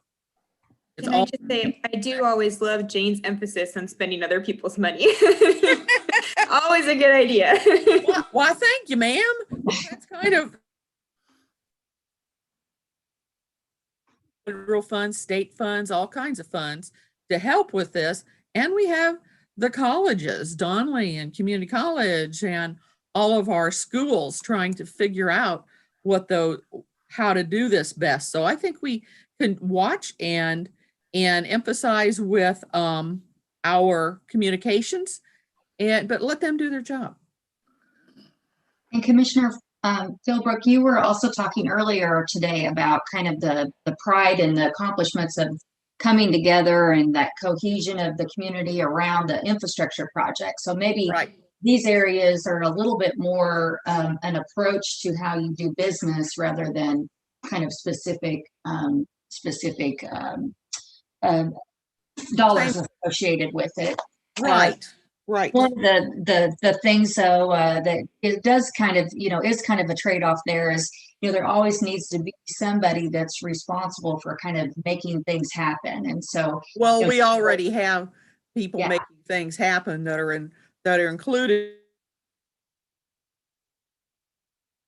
Not suggesting we take money away from them. Right. No, I think what I was thinking was several people talked about kind of putting in place the person that is working with businesses and then communication. So you're kind of already working in that area. So kind of maybe that's less emphasis because you've already established being worked in pretty. Well, I would say that they've been working on this and they're going full steam ahead on these avenues and have been for over 4 to 5 years. And it's just better and better. And they've learned how to work together. So this is a really strong group of people. And we have our diversity folks in the community also emphasizing this and involved. So we have a strong build around that. Great. All right, Commissioner Kane, how about you? We're asking to tell us one of these items you would de-emphasize, to have more resources available for the other items. Okay, if I say I don't want to eliminate any of them. You're right in line with everyone there. So, but what would you de-emphasize? How about that as the question? Well, say that question again, please. What would you kind of say? Well, maybe we've already got that. We don't need to spend as much emphasis on it. We don't have to put as much effort into that because we need to put more effort into infrastructure or blight reduction. Everything on that list was put there for a reason, and I wouldn't want to take any of them off. And I wouldn't want to devalue any of them because somebody put them on the list because it was important. And as I scroll across there, I don't see anything that I would want to say, boom, I think we should take that off. Great. Yeah, so let's go to the mayor. How about you? Yeah, I would agree with Commissioner Kane. These are all important. And I think what's important about the discussion is really how do we see all these things work together? Because when we looked at these and crafted these and put those together, we really talked about how all these things are part of the fabric and it was part of a wheel. The real issue is going to come when we have to choose specific programs that we're going to fund or not fund. If we decide to fund up more infrastructure, we decide to fund up more blight reduction, there's only so much money.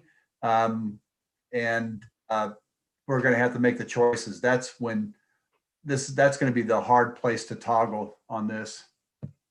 For sure. This is just a warm up for after our financial presentation. And Commissioner Johnson, did I already get you? I did. No, but if you want to skip me, you can. No. I didn't want to skip you at all. So everyone's moving on my screen to different locations, so I'm getting a little confused. I'll have to get a list after our presentation here. But tell me what do you think? What's your observation about this and thoughts about kind of the trade-offs between emphasizing one or two areas over all the rest? I Are want to there pick. any that you would want to de-emphasize a bit? I don't want to pick. Okay. Well, so the purpose of that conversation really worked well because it is really hard to pick all of these things, as the mayor says, very much a fabric. I would say anything that says it starts with the word foster, move it down. Okay, I'm with you. Budget wise, it doesn't cost us anything. Yeah. That's actually a word banned from our office. We can't foster anything unless it's a child. Somebody can do that. Yeah, I'm with you on that. So got to do it or not do it. So Doug, anything you want to say before we go to our break? Did you hear from Commissioner McKernan on this? Oh, did I miss him again? I thought I started with him. Because Did I miss you, Mr. McKernan? You did, but I was going to let Oh, it okay, go. okay, yeah, no, go ahead. I'm gonna get a list because you guys you weren't over there earlier, so okay. No, it's okay. Well, what are your thoughts on this? I think I'm just going to echo what Commissioner Markley has already said. I think we have collectively identified, by lack of votes in the increased community cohesion column, that that's the place where we collectively are going to put less emphasis. But let's not think about it that way. Let's think about it this way.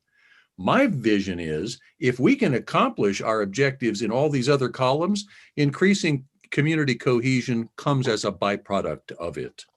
Okay. So that would be my. Great, you're getting some thumbs up on that one. All right, Doug, anything else you have? Well, I think that, I mean, collectively, what you hear the comments are why it's so difficult to go through and figure out where we're going into prioritizing the budget. I mean, we put a lot of time into these charts. We've come back to it over years. They maintain out there as priorities, and that's why we don't really have things up here that are just ready to throw away. But as we also balance that against, where we're trying to be with our cost or mill rate and such like that, figuring out the priority where we need to be and what we can't do or what we should spend less money on. And I agree with the thoughts on community cohesion didn't get the priority. Unfortunately, infrastructure, if I take a tenth of what I spend on infrastructure toward community cohesion, you go a long ways. So it's not one for one. It's good not to see that these are equally balanced. They're also not one for one in actual cost that it makes to happen. So you can throw a little bit of money at some of these areas and it makes a big impact, and others take a lot of money to make a small impact. So it's a challenging situation to go through, and it's good discussion. Great. So I believe now we'll just go to let me get this back here. Let's go back up to our agenda. Let's take a short break, and we'll come back. People can grab something to eat if they'd like. We will have Kathleen come back. We'll come back at 6:15, and she'll give us a little bit of a financial overview. And then we'll go back into a little bit about some prioritization and strategies for doing that. And then we will have a good long discussion about kind of trade-offs again with more realistic cost base items. As Doug said, not everything's cost the same, but we've equalized that in terms of 1 mil. We're going to call that the 1 mil exercise. So we shall have everyone back at 6:15. Sheila, just to confirm, do you want us to sign off and click the link again because it's sitting on the YouTube watching us, or do you want us to? Does anybody have an answer to that? What do you want to do, Rocky? What's your thought? I think. Oh, okay. Yeah, I think you can just hold your picture. If you want to just take off your camera and turn your mute on, you'll be fine. If you want to leave it signed on. Okay, great. All right, thanks everyone.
So I have super exciting news.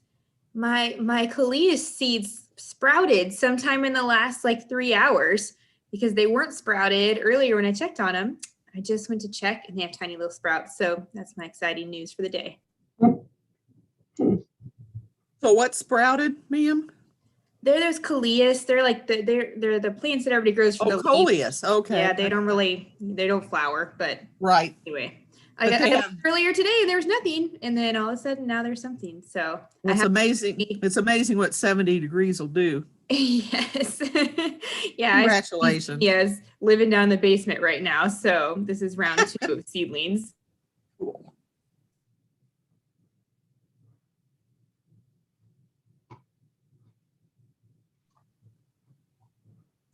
Mayor, did you bring enough dinner for the rest of us? My wife, who has been on a long diet, agreed to cook dinner for me, but she had to go pick up my daughter from track practice. So I'm eating popcorn to get myself through. Yeah. I have popcorn too. Right. It's the food of the hour. I live pretty close to both of you guys. My husband made some pretty killer pork chops I can run by. You shouldn't offer those kind of things. Yeah. On Rocky, I had peanut butter and jelly if we're taking roll on who ate. Well, I had homemade lasagna. Mm. Ain't no wonder I'm fat, right? Of course you did.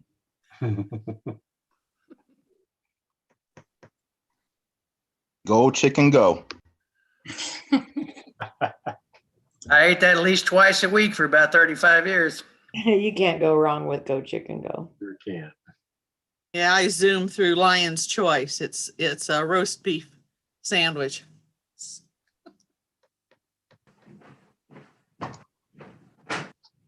Okay, let's see. Who are we missing?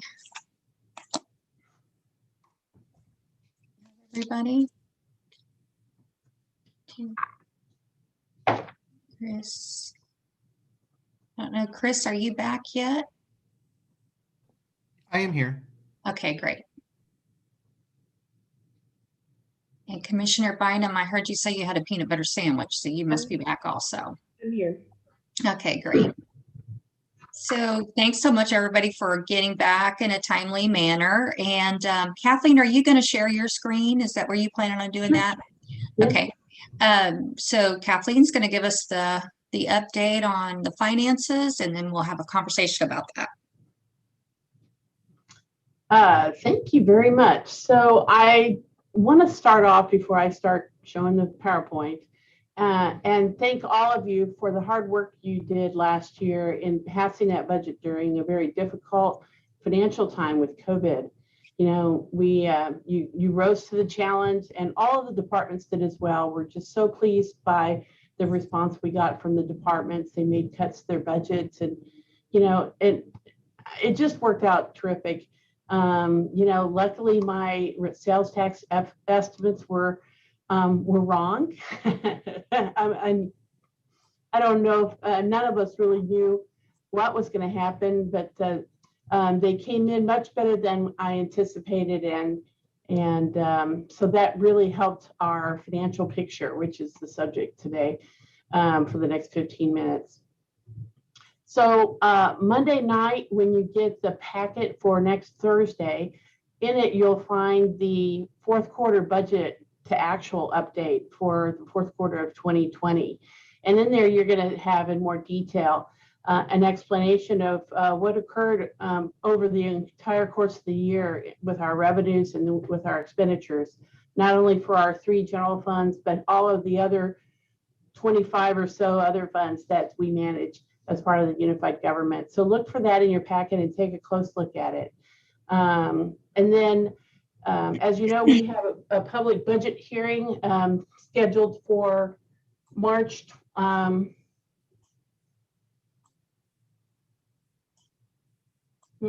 yes, March 11th. We have the first budget hearing, and so it's next Thursday. And then the first budget workshop, where I'm going to discuss the revenue estimates for 2020, takes place on May 6th. So look forward to that. So now we're gonna head into the slides that I prepared.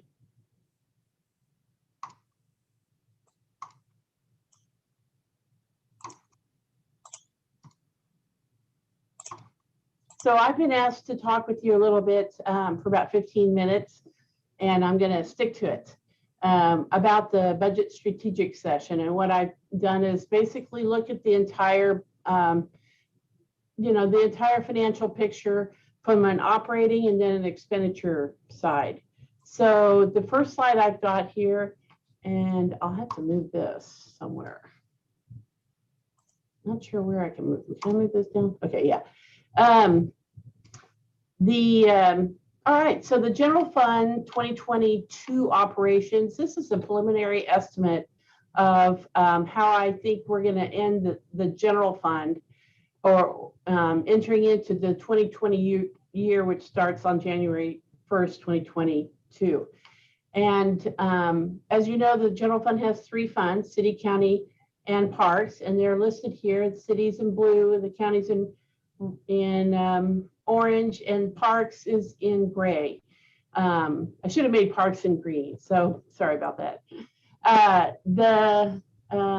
And so as you can see, the general fund is much larger, and what we're anticipating, given the current economic climate, is that revenues are going to resume to the pre-COVID economic activity level. And so with that, given that estimate, we're anticipating to collect in the city general fund $229 million.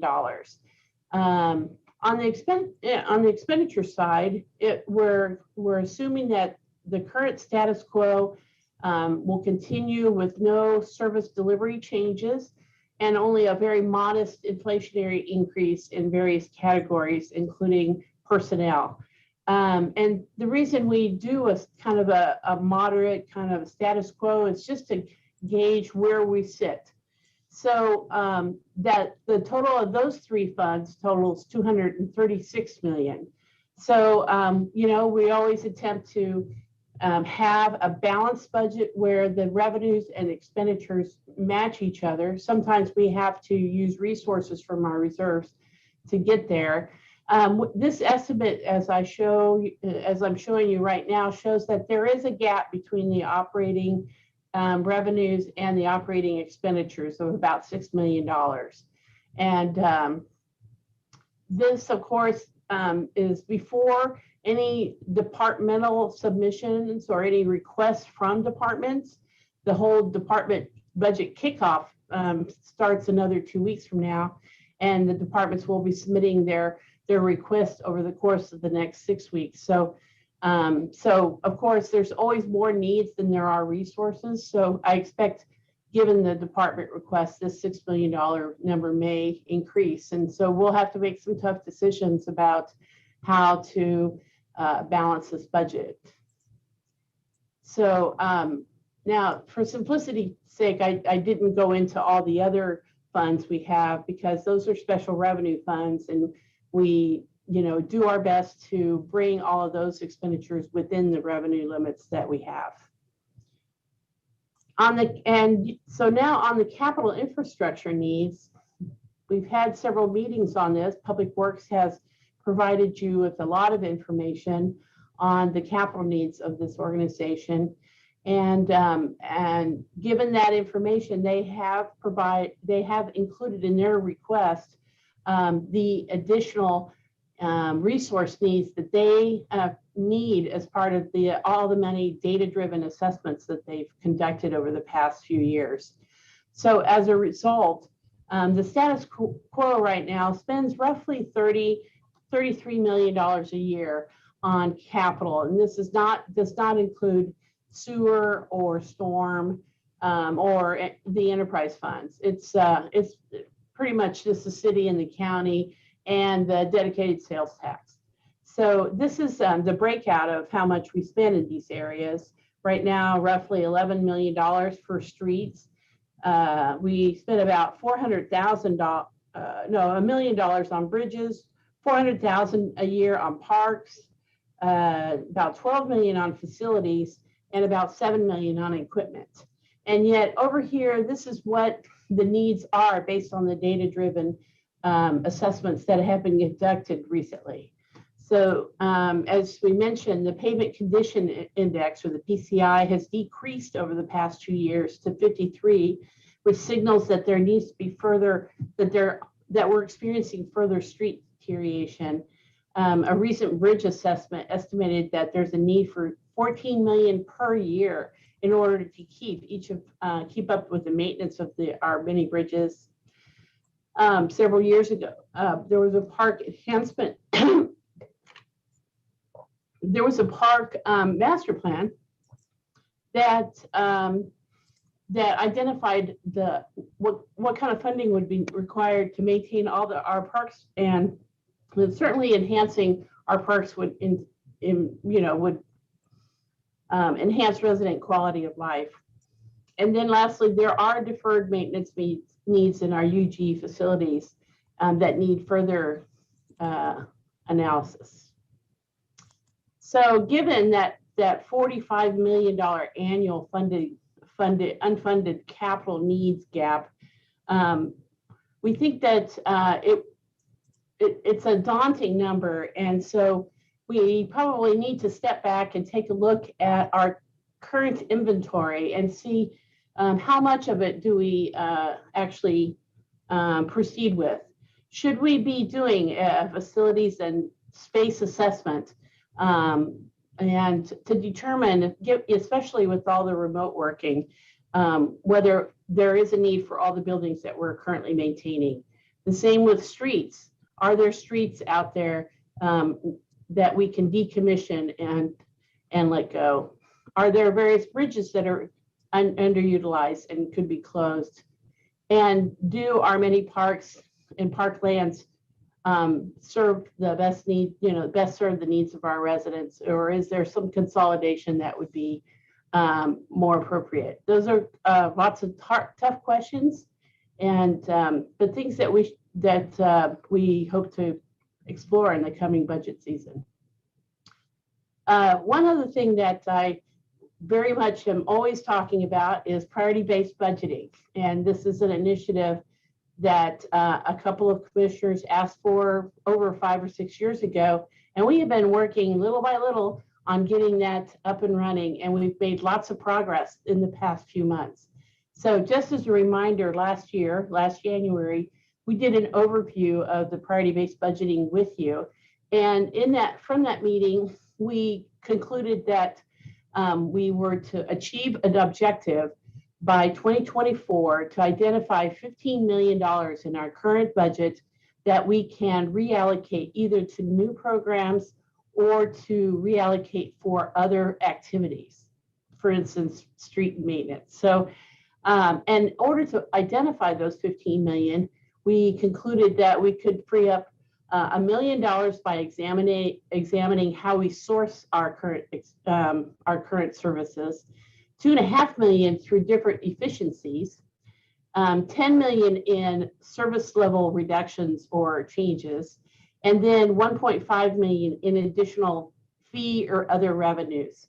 And so those are some targets that we are keeping in mind and doing our best to achieve. And so we've done a lot of, already started with a lot of projects that are going to achieve those efficiencies over the past year. But in addition to that, over the past 6 weeks or so, we have conducted 3 different workshops with our staff across all the departments. Over 120 people attended these workshops, and from those workshops, they're called PBB Insight workshops. And what we've done is we have identified a whole slew of insights from the many people that worked collaboratively in groups to identify areas where we can either be more efficient or can look into other ideas for revenue enhancement. So it's all culminating next Wednesday when each group will be within the workshop, group of 120 people. We'll be presenting each group's ideas to Doug, and we'll be making note of them and doing an inventory of all the possible things we could do to help. So definitely PBB is going to be part of the conversation as we enter into this year's budget season. So the other thing is we're doing a multi-year phased approach to our fee revenue adjustments in order to diminish the impact to residents and mindful of the economic downturn and hardship that our residents have faced during the COVID. So generally speaking, PBB, that objective is to find at least 15 million. We've given ourselves 3 years to find that 15 million, and we're working towards that goal. And hopefully we'll get there sooner. So that's all I have for my brief presentation. And, if you have any questions, I'll be here to answer them. Do we have any questions of the information that Kathleen's presented so far? Or just follow-up discussion? Yeah, I do have a question on the some of those services free up. What are we talking about there? And is that something obviously we'll look at in more detail, but just some sense, 3.3% improvement in that area? Are you talking about what kind of revenue or expenditure increases I put in place for 2022? The previous slide. Bring the previous slide back. Talking about the PBB and what kind of ideas you've come up with on that. Right.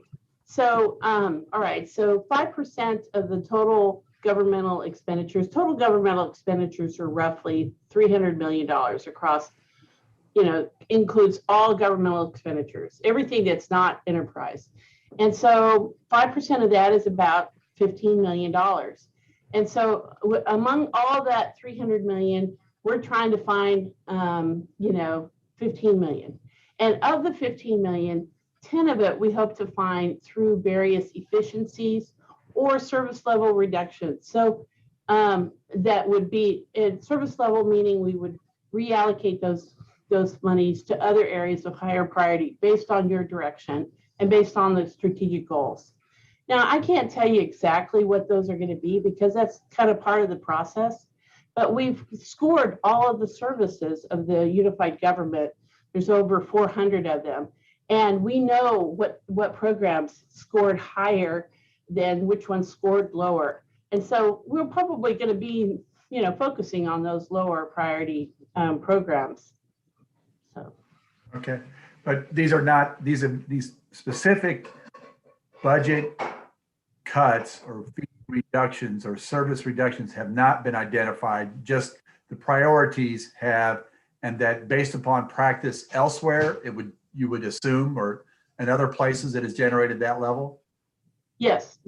So there are over 200 cities across the country have done priority-based budgeting, and a good 20 to 30% of them have identified at least 10% of expenditure reductions. We're only going for 5 right now. So, okay. Yeah. Thank you.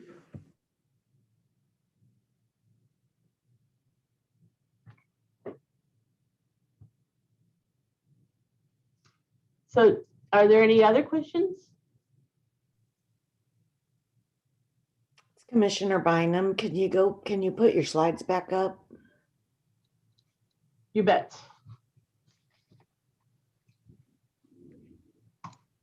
Oh, shoot. No, cancel. I almost left the meeting.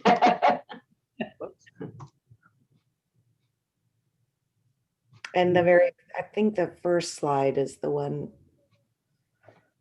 where you show the projected revenue and expenditure for 2022.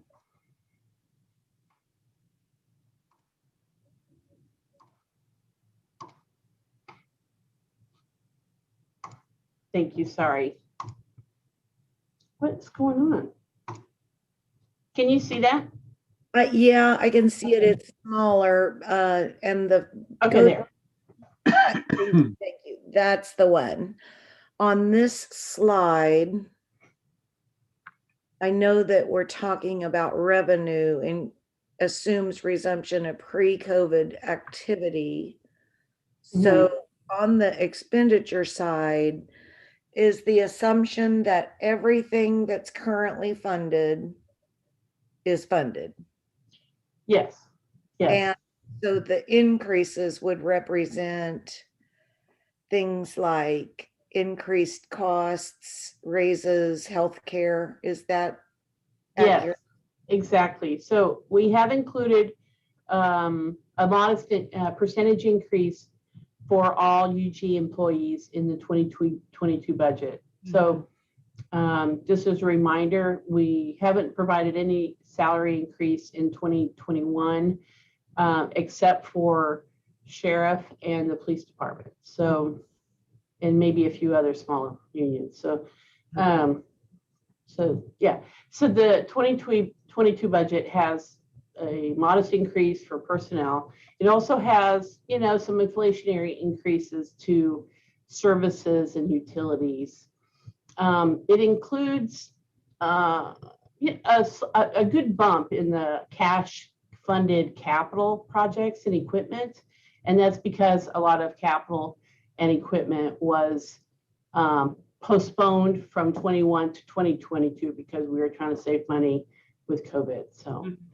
And we believe some of that shift will shift back as we amend the 2021 budget. So I mean, I appreciate your explanation. It's important for us to understand the baseline. Yeah. Starting point that you've started with and what you've included in it. That's right. So just a status quo figure. That's what it is. Okay. Yeah.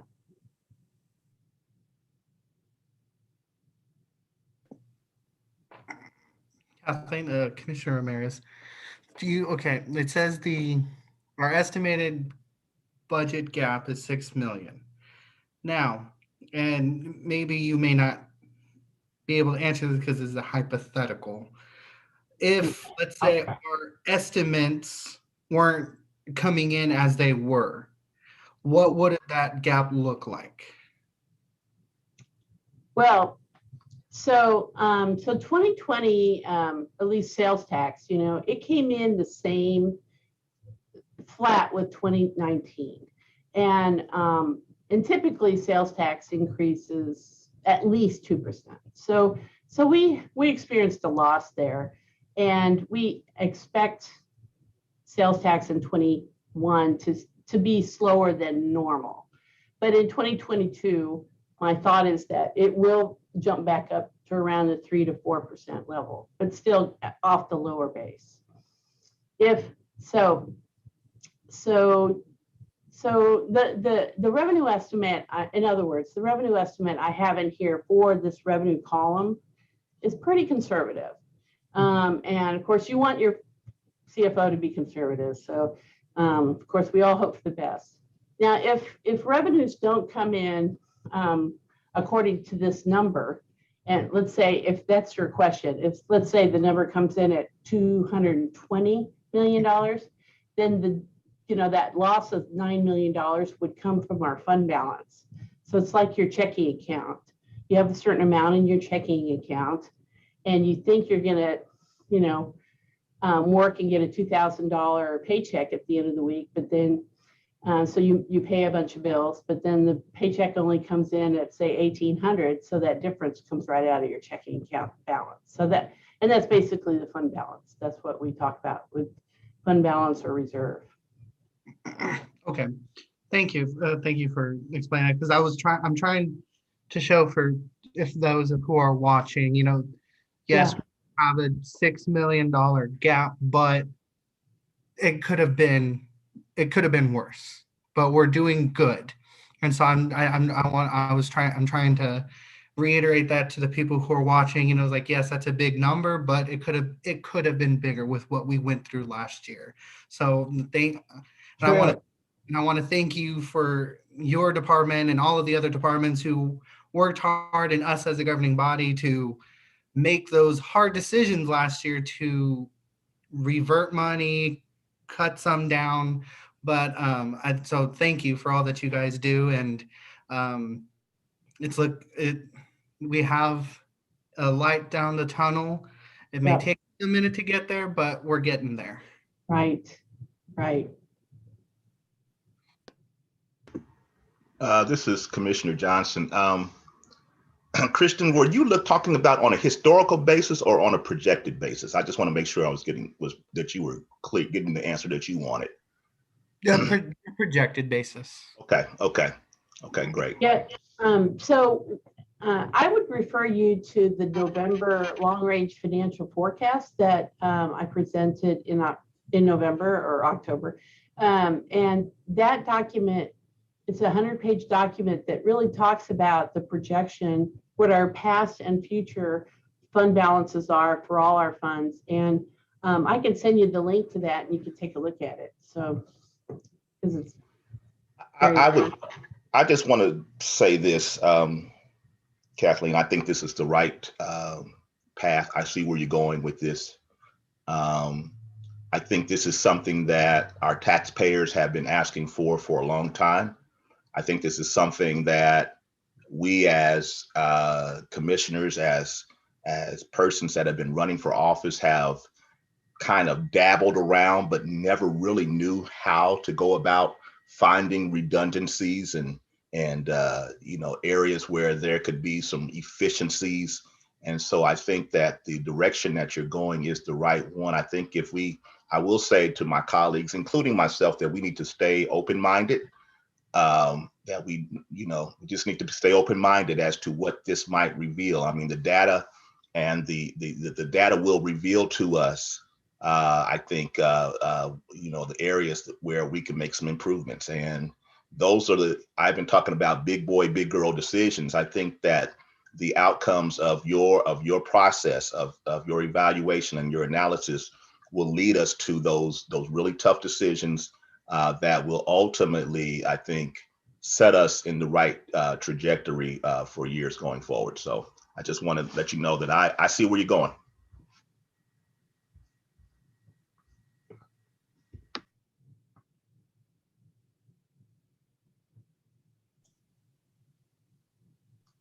Okay, does anyone have any other thoughts or questions? Doug, did you want to wrap it up with something or? No, I was just saying I don't see any other questions. Well, okay. Commissioner Burrows just put his hand up. Okay, yeah. Commissioner Burrows, let's hear from you. Thank you, Doug. I want to follow up with Commissioner Johnson's comment.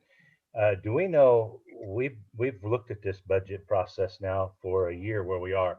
Kathleen, do we have a number of dollars and what we've been able to do now in the short amount of time we've worked on it? I mean, we've had almost a year. I'm just kind of curious where we are with those numbers to kind of keep us on track. Well, the goal is to achieve 15 million over the next 3 years. We have our wrap-up workshop with our county administrator and 120 staff members next Wednesday, where all of that will be laid out and presented. We have some preliminary estimates of all the insights that will be presented, but none of it is finalized.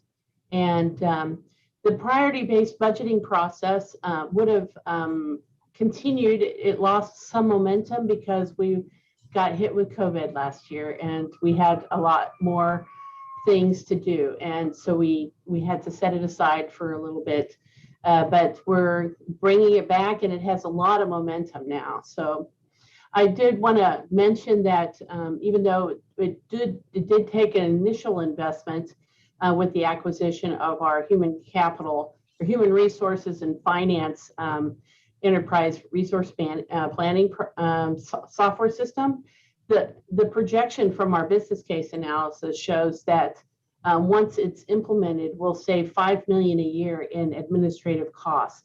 And so that's definitely going to go a long way towards achieving this $15 million target.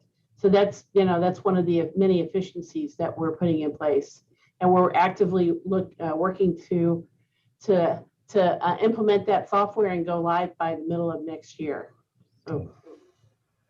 Well, thank you for that. And I do know that this pandemic has really put a challenge on everyone. This is something that this priority-based budgeting is something I think is very beneficial. And we do know the cultural change it will cause within across the entire unified government. I was just kind of curious, even in the most trying of times, where we've been able to identify where we can see some budget shifts. So I'll just wait. And I appreciate your response, Kathleen. Thank you. Yeah. So as Commissioner Johnson said, what we look from you all is to for you to have faith and to trust the process. It's going to be a data-driven process, and so sometimes it's hard to re-examine programs, but a lot of the conversation will also be about how to provide the same programs more efficiently and for less cost too. So it's not just cutting programs, it's also re-evaluating how we provide programs and refocusing some of the objectives. So it's a combination of the two. And it's gonna take a lot of work for the departments to implement some of these programs or some of these insights. So yeah, it's a big ship. We have to steer it. Great. Any other questions or reflection on what Kathleen presented?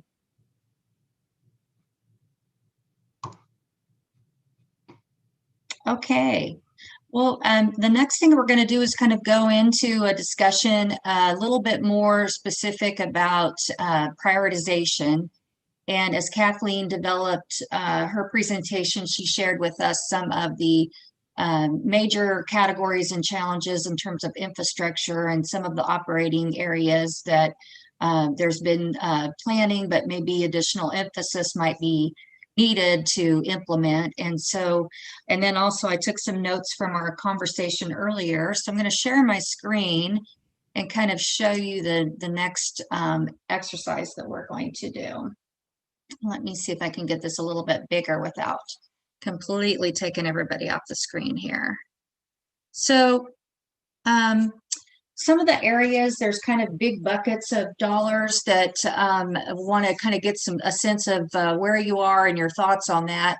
Our previous discussion was about reducing blight and improving infrastructure.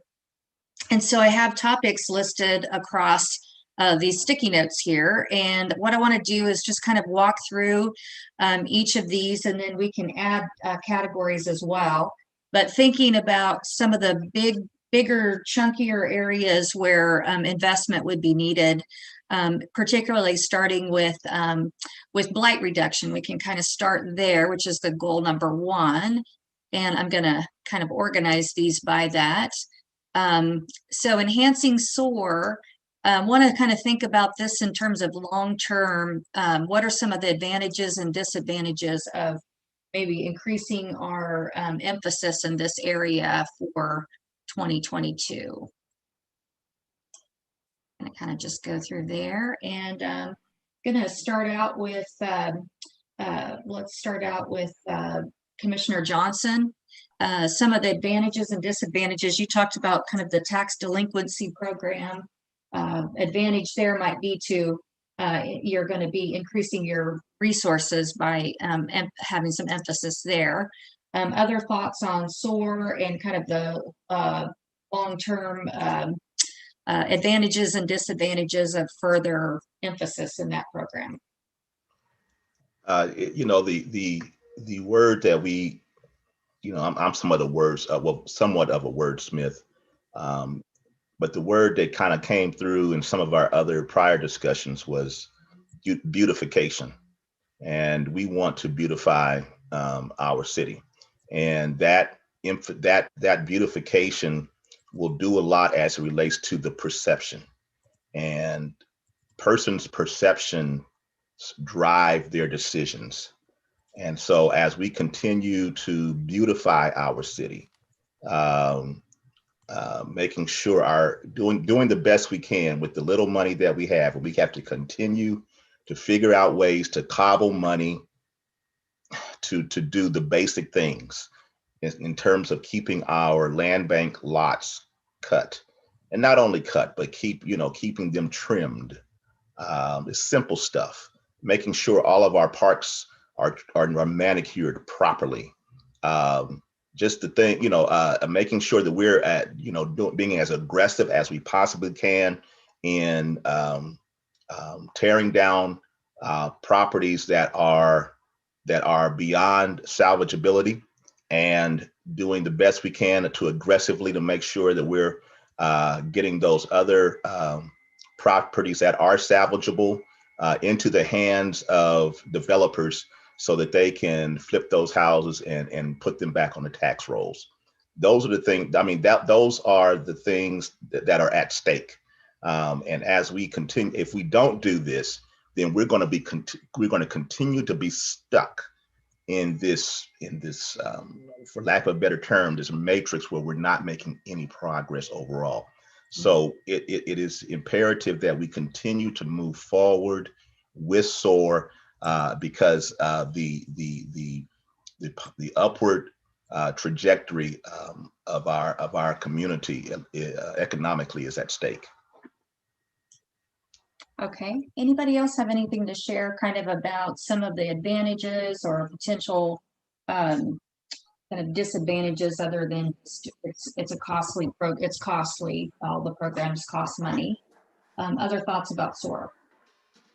I do think that can be sort of the thought is that, well, we're making things pretty, but there's no financial benefit, but that's not the case. I mean, we've already seen income from those Opportunity Knocks properties. They're going back on the tax roll, so they weren't getting tax dollars off of them.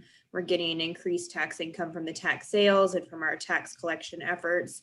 And then we know from studies throughout the country that improvements beget improvements. So when we are improving the properties that we have control over, or the properties that developers are taking as part of Opportunity Knocks, they're making changes in the neighborhood. Other people then want to make improvements to their properties, and collectively that's increasing the value of those properties. So I think it's a mistake to look at SOAR as just we're making things pretty, but we don't get any money back, because it does result in income back to us. It might be a longer path to get there, right? It takes a little longer for us to see those impacts than if we just got a check from somebody, but I think it definitely does have a financial impact, and a positive one for us. We have proof that SOAR works. And it did. It's taken a while to get some of our monies back. But when you see the pictures of the changes that they have made, and then you get the ricochet effect. They fix up their house, the guy next to them fix up their house, the guy next to them fix their house. So it's absolutely something that we need to focus on and can continue. And if we can get bigger and better at it, then that's even another advantage. But this program has been very good. It works, and I would not want to not do it. In fact, I'd like to do more. Okay. Other thoughts? Commissioner Walters, how about you? You've got your camera or your volume up. Oh, I apologize for that. No, I don't really think I have anything to add, but I do have a question. We seem to be dwelling a lot on light and infrastructure. Are we going to talk about the other priorities also, or is that the limit of this discussion? No, we can sure talk about other ones. Is there a recommendation? Well, wasn't economic development kind of an important aspect to most of the commissioners, or a lot of the commissioners? Right. So, yes, we can talk about economic development. Well, I don't want to throw you off course. No, you're totally fine. Yeah, we kind of have some of those listed out here that we'll kind of go through and that sort of thing. But yes, we could get onto that. And Commissioner Philbrook. I just quickly wanted to agree with everybody else has said, but also in the vein of OPM, other people's money, that we've had people, they come in and they fix their money, to do it, and then we profit by having a nicer neighborhood, others to take care. So this really is an excellent program, because we're not paying to, and then we get taxes back on these properties. So this is an excellent program. So go ahead, Mayor. Sorry. Just echo really what Commissioner Barkley and Commissioner Philbrook and Commissioner Kane, because if we continue to work on blight remediation, that is an economic development project, to Commissioner Walters' thing. And also it will encourage infill development. And so if we can show improvements to neighborhoods, then those lots that we have that we're paying to take care of become more attractive for developers. And we're already starting to see that. So it all works together. And to Commissioner Walters' point, I look at another item up here. I'd like to restore public safety staffing. The 24 police officers we did not hire last year was a great loss, frankly. It was the most diverse class that we've had. And we do need the staffing. Diane, I want to agree with the mayor on that. I think we missed a golden opportunity. And this ties into what I was talking about earlier is we had a really good diverse group. You know, we just need to take it a step further and hire as many people from Wyandotte County as possible. Sheila, it's Melissa Bynum. I'm so sorry.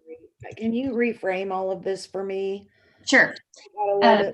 Yeah, so I'm just kind of taking some of the bigger chunky items in terms of like programs that you have. Some of those are operational programs like public safety staffing and some of the cuts that you put in place last year, and kind of trying to talk through, do you want to put more money into pavement commission?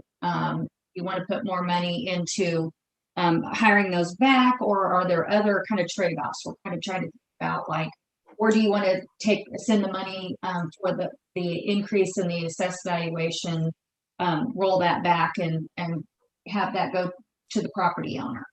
So kind of just trying to figure out the trade-offs policy-wise that will help the staff do their budget process, if that makes sense. So there's quite a few things on here. The Parks Master Plan, I've kind of written up the ones you guys talked about in your accomplishments. High performing, maybe it's good for me to just kind of go through some of these first. Pavement condition, trying to improve pavement condition or streets maintenance. Public facilities deferred maintenance, Kathleen just spoke of that. There was discussion earlier about decreasing tax delinquencies. That's kind of part of your SOAR program. Restoring public safety personnel, implementing the Parks Master Plan, investing in high performing recruitment and retention of staff.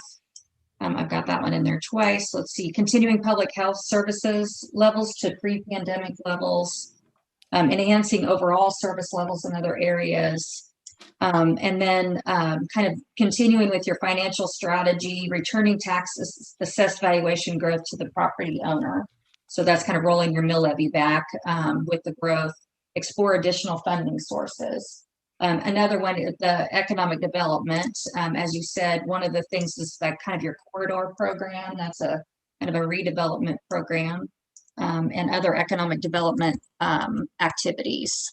So just kind of trying to brainstorm again some of these bigger chunky and get some direction in terms of policies. Then we're going to kind of do some trade-offs again, kind of what we just did, but with real life elements that are one mill buys this type of thing. Fire truck, police safety, that kind of thing. Okay. Back to Kathleen's presentation with the 2022 revenue projection, I have to believe that projection includes the increased valuation. I'm sure it does.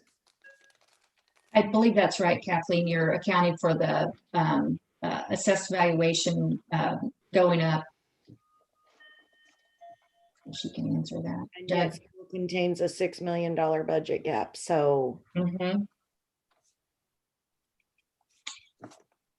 So the question can be too, are there areas that we kind of tried to go through? Are there areas where we want to make up that gap? Or are there areas that you want to invest additional resources in? Or do you need additional revenue sources? What are your thoughts, Commissioner Bynum? You're kind of going in the direction I'm thinking is, let's kind of talk about the overall way to address this. I guess we are going to hone in on the, what the priorities really are, because we are starting with a $6 million budget gap. Mhm. And so that conversation becomes, which of these do we want to do less of? Or which you want to do more of and less of the other. Yeah. I mean, the trade-off. I guess I'm not trying to guide us toward that. I'm very willing to be open to other strategic ways to look at this, but I think that's where I'm struggling a little bit, frankly. I mean, for example, to have an option being, return increased valuation to the property owner. And we've started with a slide that says that we have a $6 million gap out of the gate. Seems a little difficult. Right. So this would be difficult because of the lack of revenue available in the gap. That's where I'd love to start is, mill levy reductions, but obviously this may not be the time, and I may be way ahead of the game. Nope, that's the conversation we're trying to have is, well, how do we want to handle this, the gap, and then where do we want to prioritize resources? Okay. All right. Well, I appreciate it. I'm So you're saying that would be difficult to kind of do that this year? It looks like it right this minute. Yep. Okay. Well, Mayor Alvey? I'm just going to, follow up with Commissioner Bynum and go back to Commissioner Walters. What we know is working is the blight remediation, right? And that houses are being, rehabbed. We actually have competition for the houses that come into the rehab program. There's actually a little bit of bidding war going on. That's a great sign. I think we're going to start seeing more interest, already starting to see more interest in vacant lots and to bring some development at scale. So it's one of those things where with limited resources, we want to keep that engine going. And how do we keep that economic development of the older part of town going? And the SOAR program is helping with that, and Opportunity Knocks, those kinds of things. And I know that obviously the condition of our roads, we can't put that off much longer. I'd like to see what are those things we absolutely have to do this year, or they're just going to get even more expensive and take us down. But to really start thinking about what are the things we do in services that we can do, that the low-lying fruit that's going to generate the most return on investment. Because I love, bike trails are great. Is that really going to drive investment? And ultimately, I'd love to see more bike trails, but let's not put the money there right now. We've got to take care of the roads. And I'm all for walkability and bikeability, but with limited resources, what's going to generate the return on investment for us? So maybe go to Commissioner Walters. In terms of economic development, we're talking kind of infill and SOAR in the existing area or the already developed areas. Are there other economic development opportunities that would benefit the community to put more emphasis on in 2022? Well, one thing that occurs to me is we still have thousands of vacant lots that we own. So I understand it's an infill house on a block that has a vacant lot is good. I would like us to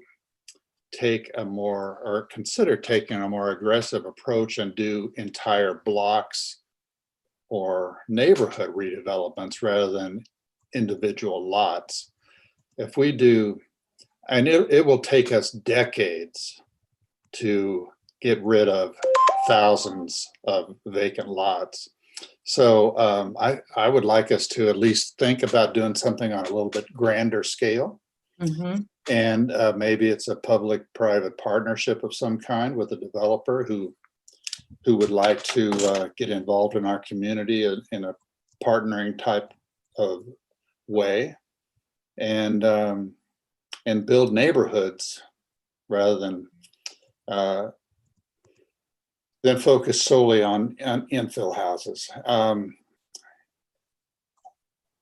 There are obviously there's a tremendous redevelopment or new development going on in the western part of the county. We should, continue to do that. But, if there are some things that are holding us back, we should identify those. I happen to live or represent a district that's adjacent to Shawnee. And Shawnee is building thousands of apartments and thousands of individual houses, and we're not. So why not? And I don't think we can sit around here as a board of commissioners and figure that out. We've got to go to the marketplace and have someone tell us why we're not having apartments built in Wyandotte County and why we're not having very many single family homes built. It would be great to get the population of this county up. In my opinion, it's essentially where it was 50 years ago. So those are some of the things that crossed my mind. Gotcha. Great. Okay. Other thoughts on kind of economic development, either redevelopment or new development? One of the other categories was kind of corridor reinvestment.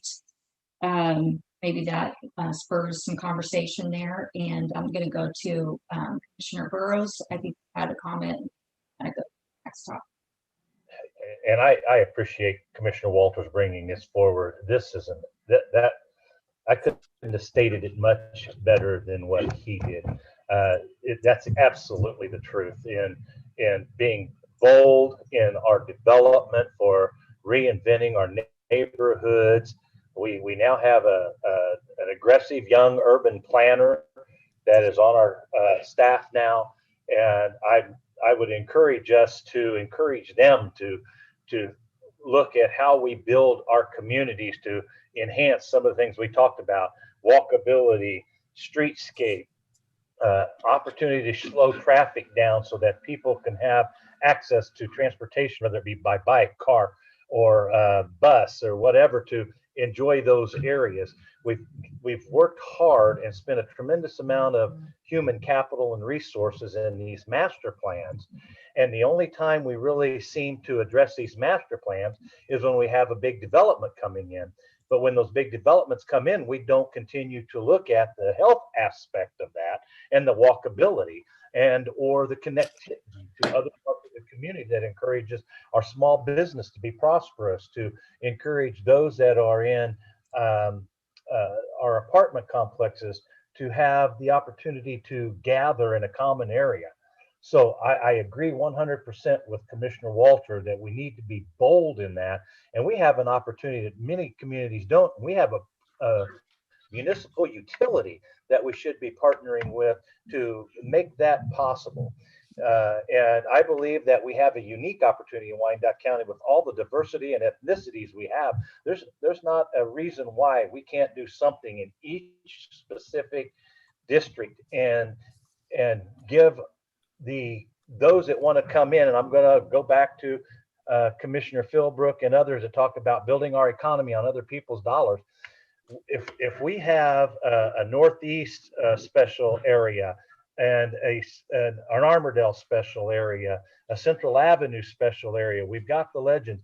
If we put our investments in pockets of our community, people will want to be led to those areas for participation, whether it be home ownership, business opportunities, and or just to be part of the community.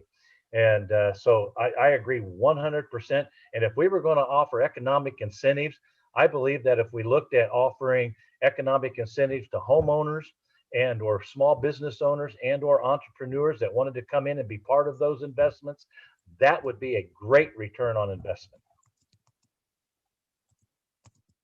Okay, great. Other thoughts on economic development?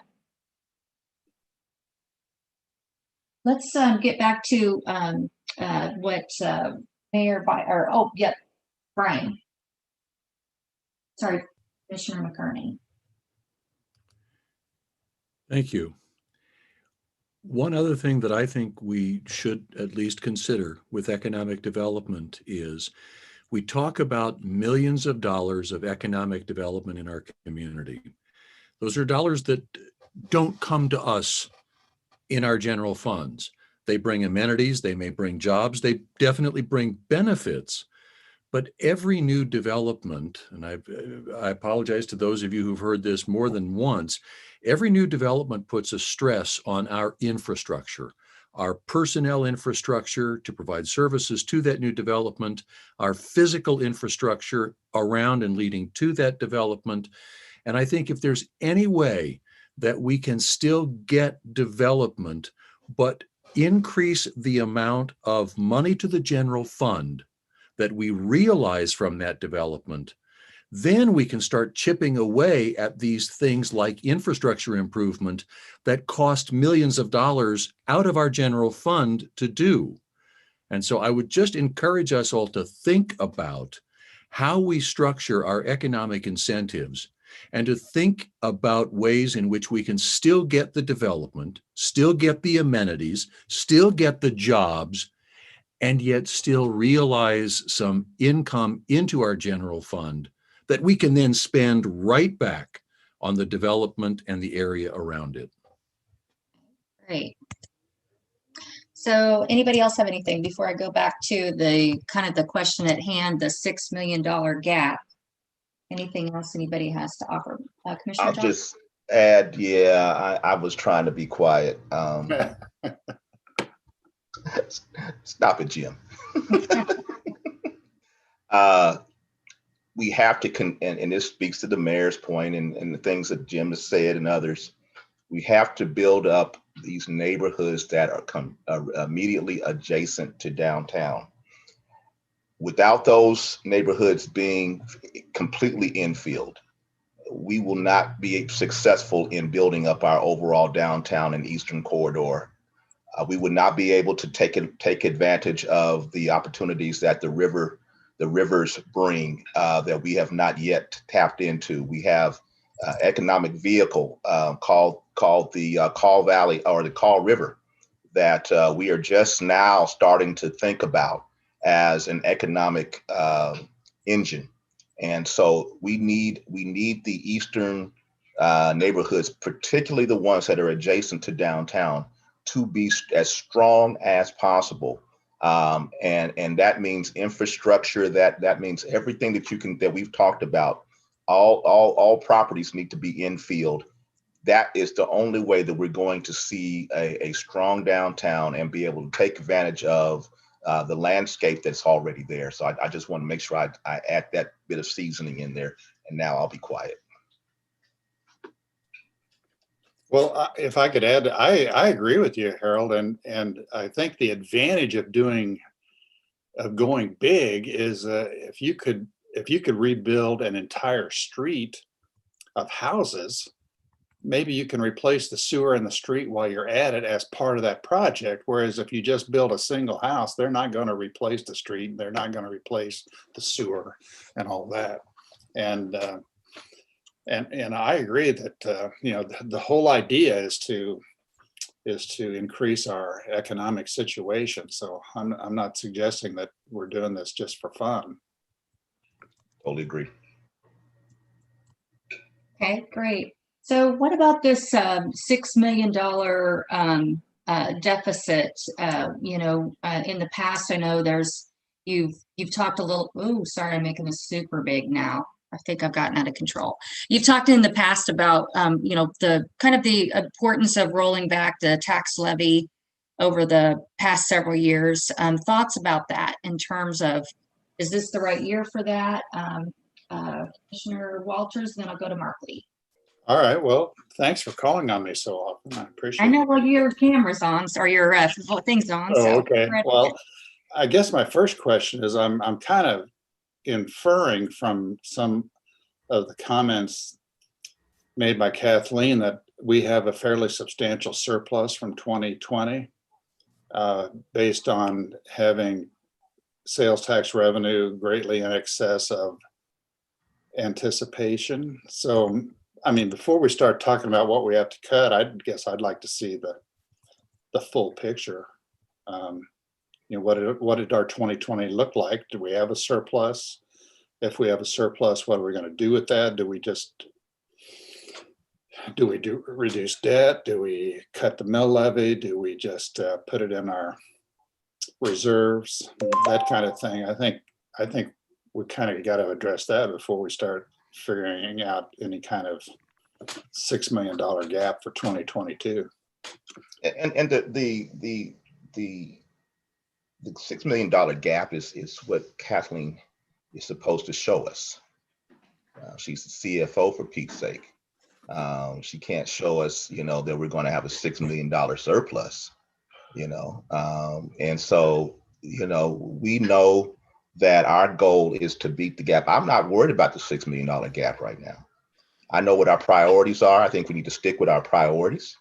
I think that at the end of the day, we're going to find the efficiencies. I think the priority-based budgeting is going to help us.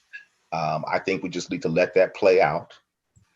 It will manifest itself as we go through the process. I don't think we need to get ourselves up in an uproar about whether, I think, you know, if there's an opportunity, you know, if there's not an opportunity for us to lower the mill levy, then we just hold tight for right now. We don't have to. I don't think we need to increase it, but I don't think we have all of the story yet. Jim brought up the point. I mean, we don't have the whole story yet to start trying to jump ahead of the wagon there. So, And I agree with both of them. $6 million is a lot, but it's too early to even think about what we're going to do. You know, this is our first budget talk, and we will make adjustments to fill that gap. But in our first budget meeting, I don't want to say it's ridiculous to go to look at it, but I don't look at my budget at home knowing I'm a little short right now. I'm going to try to plan to fill that gap. And right now there's a gap. So give us a little bit of time to think about that gap and see the adjustments that we will make for that gap. Yeah, I agree with. And I'm sorry, Mayor. Go ahead. No, go right ahead. Hand up, and she's in the attendees group, and I don't know if that means she needs to get promoted back over or what. Oh, is that Angela you said? I missed that. Kathleen. Oh, Kathleen. Yeah. Kathleen, do you want to speak? And then we'll go back to the mayor. Oh, you're on mute. Yeah, sorry. Okay. I just wanted to answer that question. So at the as the report that you're going to be getting as part of the commission packet on Monday says, the fourth quarter report shows that the general fund used 1.7 million in reserves at the end of 2020. And so we ended the year with a total reserve balance that on a percentage basis is pretty much, you know, a little smaller, but pretty much level with what we came into the year with, except for about $1.7 million. So we're still at the 20% of total expenditures and transfers reserve percentage, which is greater than our 2-month minimum target reserve. The 2-month minimum target reserve is 16 or 17%, and we're at 20%. So as you know, this past year, it was a good thing we had that reserve, because you never know what's going to happen with pandemics or floods, what have you. So it's good to know that we have some money set aside for emergencies. But yeah, so we did eat into our reserves a little bit by $1.7 million last year, revenues minus expenditures. Doug? The question I have to Kathleen, so when we get these budget documents or the information next Monday, will just be the sufficient for us to be able to make the kinds of determinations about where we might go with these things? Because I know what we're trying to do is we're trying to give direction to the county administrator and to the budget team to go out to all the programs and the agencies and say, this is what you got to work with. This is what the commission has, the direction the commission has given. So those hard choices, we don't want to come to the end of the budget process and the last week say, after we've done all that work, say, oh, well, guess what? Now we're going to do a 1 mil decrease, or we're going to do a 1 mil, whatever it might be. We need to give the direction now so that their budget efforts are well placed. Yeah. Yeah. So if let me put it this way, the $6 million gap, if you do a 1 mil decrease, that $6 million gap will be a $7.2 million gap. So. Well, I understand that. Well, we understand that. The question I have is, we've been asked to prioritize what we would do, where we would cut if we've got a $6 million deficit. But you're saying that there was, in fact, we did not have a surplus from last year. We were still down 1.7 million. And that where we're going to be for 2022 is still down in revenues. So there are cuts, and we're being asked to decide where those cuts need to be.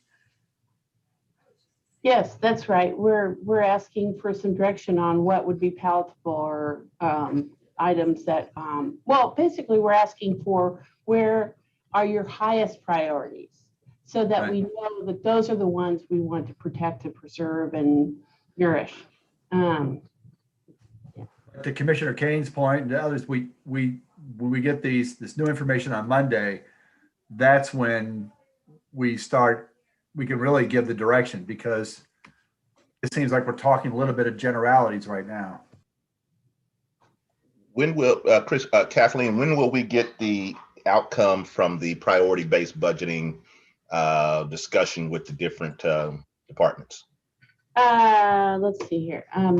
So we have scheduled in the beginning of May a presentation from our consultant and my budget team on the results of the priority-based budgeting process.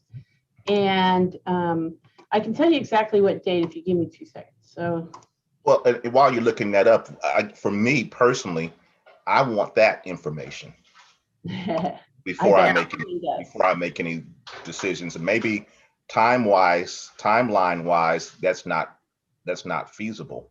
But I sure would like to know how that report came out before I'd give any direction. That's just my own opinion. Well, with Doug's permission, I mean, I would make the suggestion that we could provide information ahead of the times for you to have plenty of time to review and look at it. And then the presentation that we are going to have with you would be more meaningful and meaty, because you'd have the information to really discuss in more detail. The sooner we get that, the more I think I'd be equipped to lend that information. I agree with you, Harold, and I'm jumping in because I had my hand up for a while, but I don't think we're paying any attention to the hands right now. So yeah, that PBB meeting is May 20th, but we can get that beforehand. Absolutely. Well, Harold, I agree with you. We need that information to know what the people that are running and doing all the work in the city see where we can hone things. And so we need that information, the nuts and bolts, to make the decision on, well, to make it as part of the decision on where we're going to be going with that. Because if we can save several million there, we can reroute some of that to some of the other. So, until we know that, I don't think we have enough information to make that an informed. And I'll tell you right now, off the top of my head, I don't want to change the mill levy either way. Sorry, I'll just tell you that right now. Come on in, Tom. Nobody else is waiting until they get acknowledged. I can't see anyone's hands up, so I'm not sure what, are you guys putting them up with the your actual hand, or you're putting up your little thing? I can't see it, but go ahead, Commissioner Burrows. Just trying to be respectful. The opportunity here to make a decision this evening goes right back to what was the questions that were asked earlier. What are those potential savings that we've had through the PBB aspect? And I'm really pleased to see the commission, we as commissioners are looking at the data versus just taking an attempt to direct staff on how to budget when we don't have accurate numbers. And it's been very gratifying this evening to hear the commitment that each and every one of us have in moving our community forward. And you know, I will state this, you are all more senior than me on the commission. You've served here for a while, so I can only imagine how excited you are in reference to the projects that are moving forward and seeing some movement, some accomplishment. That I will state, in the 3 years I've been here, there's never been one budget that we've ever had a dime to spend anything. It's always been that we don't have any money, and here we are 3 months out and we're $6 million in the hole. And and every year the budget comes forward and we're putting money in reserves. And so I don't know how to phrase this, but I would really like to see more accurate data like some of you have asked this evening, so that we can help guide staff in the direction we need to move. But it is very difficult for me as a commissioner and as a resident of Wyandotte County, knowing how much my evaluation has shot up and knowing how much my taxes have gone up, that we still don't have a dime in the budget to address some of the concerns that we've had this evening. And so I really do sincerely respect the request to have the PBB results in. I would like to know the amount of money that's coming forward due to valuation. And I would hope that valuation is not going to increase to cover that shortfall by a matter of having to cover that shortfall. I hope that we're being fair and equitable across the community in reference to valuations, because that can really have a negative impact on how our residents feel about how we are going about our budgeting process. So I would just like to say, I would like that data. I think we deserve to be able to be prudent in how we make our decisions moving forward. Thanks. I think we have Commissioner Ramirez. Wait, do I ever get to go? Yeah, I'm sorry. I can't see your hands up because I've shared my screen. So I'll let you go first. Ladies first. I was after Commissioner Walters about 10 people ago, but go ahead. then we kind of went off other directions. Yeah. So one of the squares that you had up on that chart was about deferred maintenance, but about deferred maintenance of our own facilities. And everybody on here has heard me say it before. I think we need to look at whether we need the same number of facilities. I think this COVID year has proven that we can perform a lot of our operations without as many facilities. And I know, I come here on the commission from a time when I was told we couldn't register vacant properties and make them pay money, which we now do, and that we couldn't take properties with houses into the land bank, which we now do. So I know it sounds like a super crazy idea to say the government doesn't need a bunch of buildings, because cities have traditionally always had all these government facilities, but I think it's something that we can do that would have minimal impact on our taxpayers. They get the same services, they just get them virtually. And it could be a huge savings for us, and not just a short-term savings, but a long-term savings. And if we sell off some of those buildings, we get immediate income on top of the long-term savings. So I really think it's critical that we look at it. I think we need to, if we're not already having those conversations in the background, we need to start having them, because if we want to make an impact in the upcoming budget, we've got to start deciding what our facility situation might look like and what we would do with those facilities we're no longer using. But I think it's an opportunity missed if we don't look at it. Obviously, there'll be some people that will say, well, I wanted to go to that building right down the street from me, and now if I actually want to go to a building, I have to go downtown, or I have to do it virtually. Is that an inconvenience? Yes, but is that inconvenience for some residents? How does that weigh against the huge cost savings? And to me, there's just no competition. So I hope we're looking at that, and I think it's a way for that long-term savings that we're looking for, and just to be more efficient. So you've heard it before. I just had to say it again. So what I'm hearing is one kind of takeaway from this is the idea of trying to reduce your deferred maintenance costs, either through that preventative maintenance of your streets so that you don't get your pavement index low, and also looking at the number of facilities you have and how you can reduce. So that can be kind of a takeaway in terms of budget direction. Would that be, do we have agreement on that? Maybe raise your physical hand, because I cannot see your, the ones that you were raising. Yeah, there you go. So that sounds like kind of a good direction. And then let's go with Commissioner Ramirez. Sorry, could not unmute myself. That's okay. I'm gonna fall with my fellow colleagues who believe is making decisions like this without the fuller picture. It's hard for us. You know, we may not be able to get the full picture, but let us get as close as we can before we start making decisions, big decisions like this. You know, these are taxpayer money, and we can't. You know, a lot of this is what we think or what we hope will be. Hope doesn't pay bills. Hope doesn't give money. We need to do this with some percentage of certainty so that we know we're making a good decision and best decision for our community. So I think it's just we need that PBB data so that we can have this conversation again and have a real thorough conversation about what needs to change and what efficiencies we can find.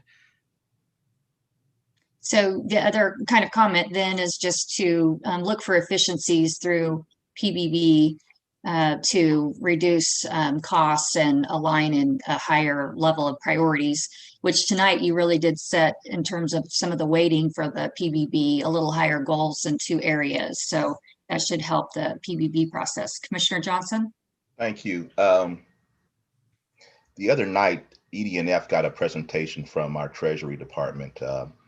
Rick Nickersit brought up a point that because of COVID, our in-person payments had obviously gone down, but our ACH payments, in terms of the way that we're receiving payments, skyrocketed.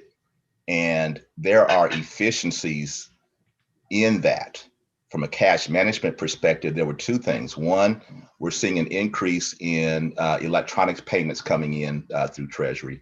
2, they transferred to a lockbox arrangement, which again, from a cash management standpoint, is going to be much more efficient in that, because you don't have staff handling the mail or the payments coming in, is coming in through a bank.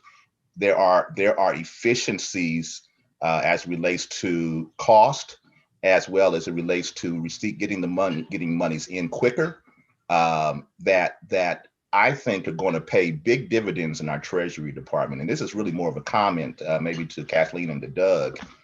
I don't know if we have situations like that or inefficiencies like that in other areas across the UG that we could look at in the same way in terms of the way that we receive monies in. The less hands that we have touching those dollars, and the more more electronically those dollars come in. Obviously, there are cost savings that are realized as a result of that, and we get that money in faster as well. So again, when I heard Rick say that, I was just starting to think, well, geez, are there other areas that we could realize the same kind of efficiencies across the UG? So I just want to make sure that that's out there, because if there are, we really need to take a good look at the way that we're receiving monies in. Great. Okay, anything else on just kind of the general information that you're wanting to receive? It sounds like just kind of get the full financial picture early on. I'm hearing people say that one of the high priorities is to reduce deferred maintenance costs and try to figure out a way to maybe shed assets or be more proactive in terms of maintenance to reduce long-term costs. And then I'm also hearing the idea behind trying to target your resources to those higher priority goal areas through the PBB process. Other thoughts that folks are, and then looking for just general efficiencies in pre-COVID and post-COVID, I think is going to be completely different how everyone does business. So other thoughts on that? Anything you have on that, Doug, that you want to kind of share, or thoughts on the budget process? Sure. Well, I mean, a lot of thoughts here coming out tonight. I mean, the overall objective tonight was really to figure out what priorities, as I said, as we go back to departments. And I recognize commissioners don't want to make final decisions until you know where the final numbers are. What we do know is our year-over-year projections are ones that don't quite cover what our projected expenditures are. So that's the kind of priority I look at. If we had year-end revenues that were excess, that'd be great. And we could use those toward funding up infrastructure and things like that. But you have to focus those toward one-time type things, not toward the ongoing. As Kathleen pointed out, she's put in some modest inflationary increases into building our budget, and that still leaves us at a shortfall. So we can wait and hold on our priorities until my departments have finished submitting everything they have, and I'll go through and work on it and build things back. But having your input early on is what you've always asked for and what I've been able to get for many years. I think we're pretty good about that through the start of this, but that is really where we end up. I don't get the full picture on this till we're deep into the year, but it's not going to swing a whole bunch. Some of the initiatives you're talking about, I mean, PBB, we'll implement some of those things. The bigger parts of those will start to impact our budget probably in 23 and 24. They're not things you usually come out with unless there's some sudden decision of we're going to quit doing this. And then I got to have that as a non-priority type thing to take from this and say, those are things we can pull back out. I mean, some of the items you guys have mentioned, yeah, I've had direction out to my staff since last year to be looking at who all needs to be coming back into the building all the time. I mean, what are some changes? And there is a cultural change to that, because even though people have liked working from home, it's kind of a natural thing to start flowing back in. And how does that change? But there's some spaces. I mean, I'll look at the building that Community Corrections moved out into our new juvenile facility. I've wanted to move completely out of that building for some time. The largest issue I have over there is probably the big courtrooms that are in place. And where do we go to? Because those are the biggest courtrooms in that system as to how they go. But that's an underutilized building that was costly to use beforehand, and now it's even more so. If we could completely move away from something like that, and that's a directive we're trying to work on to figure things like that out, as well as other space.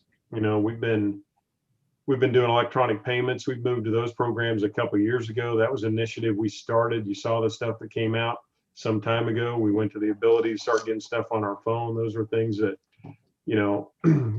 Allen House was pushing hard through our system for a while. So this is some of these are some of the later ones that are coming into it. So we're trying to find those efficiencies all the time. I guess that is always the number one thing back out to my staff is where can we develop efficiencies? Where can we work through? And there can be things that come up, but there's not some magic thing that's going to pull up and we're going to all at once have a solution for a whole bunch of things. Kathleen throws out that $5 million number on our new enterprise resource system, and that number scares the heck out of me because throwing that out in advance, but I guess as Commissioner Johnson said, it's the CFO's job to be cautious about our number, and if she's giving me that number, then maybe we'll achieve double that, to get to, but that's going to be years down the road.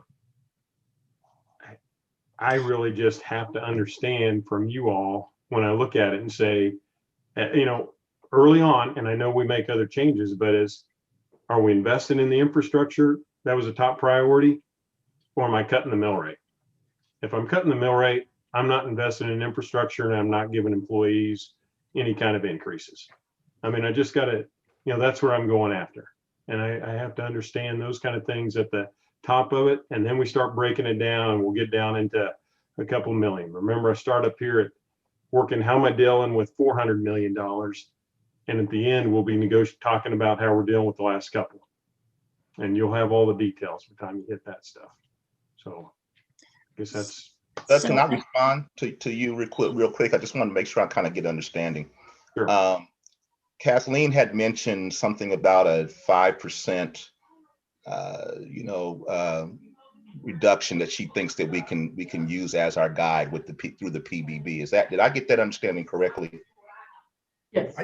I think she said 5. Go ahead, Kathleen. I'm not on mute. Okay. Yeah, it is 5% across all the governmental funds, and all the governmental funds total about $300 million. So how much? So what does that 5% equate to in terms of dollars? 15 million. So that's kind of where I'm kind of touching base with Doug in terms of But wanting it's to the have. whole governmental funds, all the governmental funds, not just general funds. Right, I understand that piece, but it still does help, I think to kind of hone in on what direction we need to go.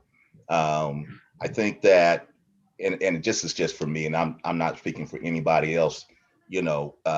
I for one say, until I know more information, I'm not going to be talking about trying to cut any more meal rates. I can tell you that right now. But again, that's a whole other conversation for the rest of the commission to weigh in on. But as for me, I think that we need to see where we are with regards to that piece right there. I think that helps at least this person kind of hone in terms of what direction I give. And then, we can kind of figure out from there whether or not we are even in a position to even think about lowering a meal rate. And I know there are others who will feel differently about that, but I just wanted to kind of get that out in connection with what you were saying. Great. Mayor Alvey? Commissioner Bynum, I think, had her hand up before Oh, me. okay. Sorry. Go ahead then. Thank you, Mayor. I appreciate that. I'm going to make some statements that are kind of in the form of questions just to confirm that what I'm saying is correct. But I'll start with the fact that a week ago we had a special session with Public Works where we all saw the glaring funding gap between what's needed and what's funded. So, and I think tonight, if we haven't done anything else, we've certainly all agreed that infrastructure is, a critical area and that we'd like to prioritize it perhaps higher than in another area. What I got to thinking about as a result of that conversation was the valuation. And we all know that the housing market is absolutely on fire. And so we know that valuations are up. And I think we even have a notion of the percentage by how much. So folks are going to get their property valuations in a couple of weeks, and they will see what their new valuations are, and they will be higher than last year, more than likely. What it had me thinking was, obviously that results in an increase in revenue if you hold the line on the mill levy rate, but the valuation is higher, then more money is raised. And so those are the questions I had been asking with the concept in mind that we take that increase in valuation, which I will stop and reiterate is done by our county appraiser's office and not by us. And we dedicate that, whatever that increase is, everything else holds the line, and the increase in revenue that's a direct result of the increase in valuation is all dedicated to the public works and infrastructure needs that we saw last week. And tonight we are seeing that that's a really nice idea, Melissa, but no, it's not going to work that way. So I guess I would still say I'm in support of, if it can't be that simple, then I'm still certainly supportive of finding ways to maintain public works and infrastructure as a high priority as we move forward. Thank you. Mayor, that's all I wanted to say. Great. I just wanted to clarify, Commissioner Johnson, I think that, and Kathleen, the 5% efficiency that's going to come through priority-based budgeting, that's based upon experience in other municipalities that have used it, the 200 or so municipalities that have already done that. This is projected, and that's not going to be realized fully until 23 or 24. It's not going to be there this year. Correct, Kathleen? Well, yes, because it'll take a while to implement these efficiencies. So, yeah. Okay. Uh-huh. I just These other cities often go for 10% actually. So it's the 5% well, is pretty conservative. Well, that's even better news. So and I would just echo what Commissioner Bynum said. You know, I think that when we do see a realization, we want the economic growth because it generates more revenues, which allows us to invest that in our community quality of life. I'm convinced when people see a return on their investments of their tax dollars, that drives more development, that drives more investment on their own. And I will often tell residents, well, yes, your valuations did go up. We've had plenty of the opposite. We had decades of our valuations going down, which meant you could not borrow money against your house in order to provide improvements, which created the blight, which just created that cycle of poverty. And so to come out of that, we have to realize some gains from our increase in valuation, which is determined by the market. You know, it's by statute, they have to be within 10% above or below the market value. What the market is saying, we can't drive those valuations. But if we do see increases in valuation across the city, that money, I would agree with Commissioner Bynum, needs to be invested to take care of the things that we put off for so long. And so do we have good consensus just in terms of, I know it's a little bit hypothetical, but the idea of if the evaluation comes back or the valuation comes back higher and you can make up the gaps, you want to try to invest that in your highest priority, which tonight we discussed was infrastructure, whether it's neighborhoods or infrastructure for economic development or maintenance. It's kind of, that's your main area that you're looking at. Getting some head nods. Is that? Nope, I'm getting Commissioner Walters. What do you, oh, you just muted yourself. Go back. Well, I think it's too early for us to make those kinds of decisions.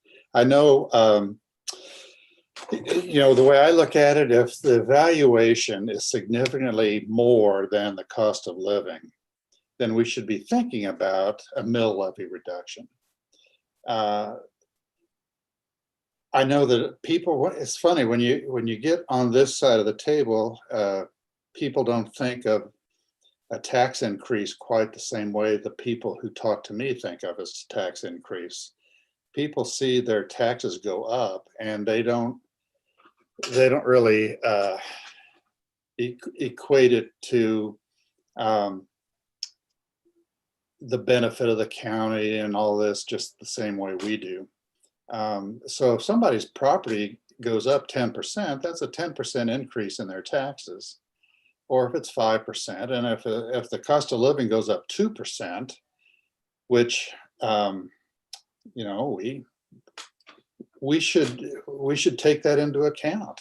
And so my starting point is if the tax revenue from property taxes exceeds the cost of living, then we need to at least think about that. And to see that as a good thing because the revenue is going up is the opposite of the way that most of my constituents think of it. Other so it's too early. It's too early to either eliminate or to say anything about where the mill levy should be. We need information. Okay. So I think what we are hearing tonight, though, is kind of the not necessarily the priority for the assessed or the increase in the AV, or that you're not really saying that yet. It's just the direction of the group is that infrastructure and the idea of deferred maintenance and long-term costs associated with assets is something that you want to look more closely at as a way to reduce your long-term issues. And that 2022, you may not realize a lot of cost savings, but you want to get some more information to balance that budget and think through those options. Thought we said, I'm sorry, Go I'll ahead. raise my hand. I'll raise my hand.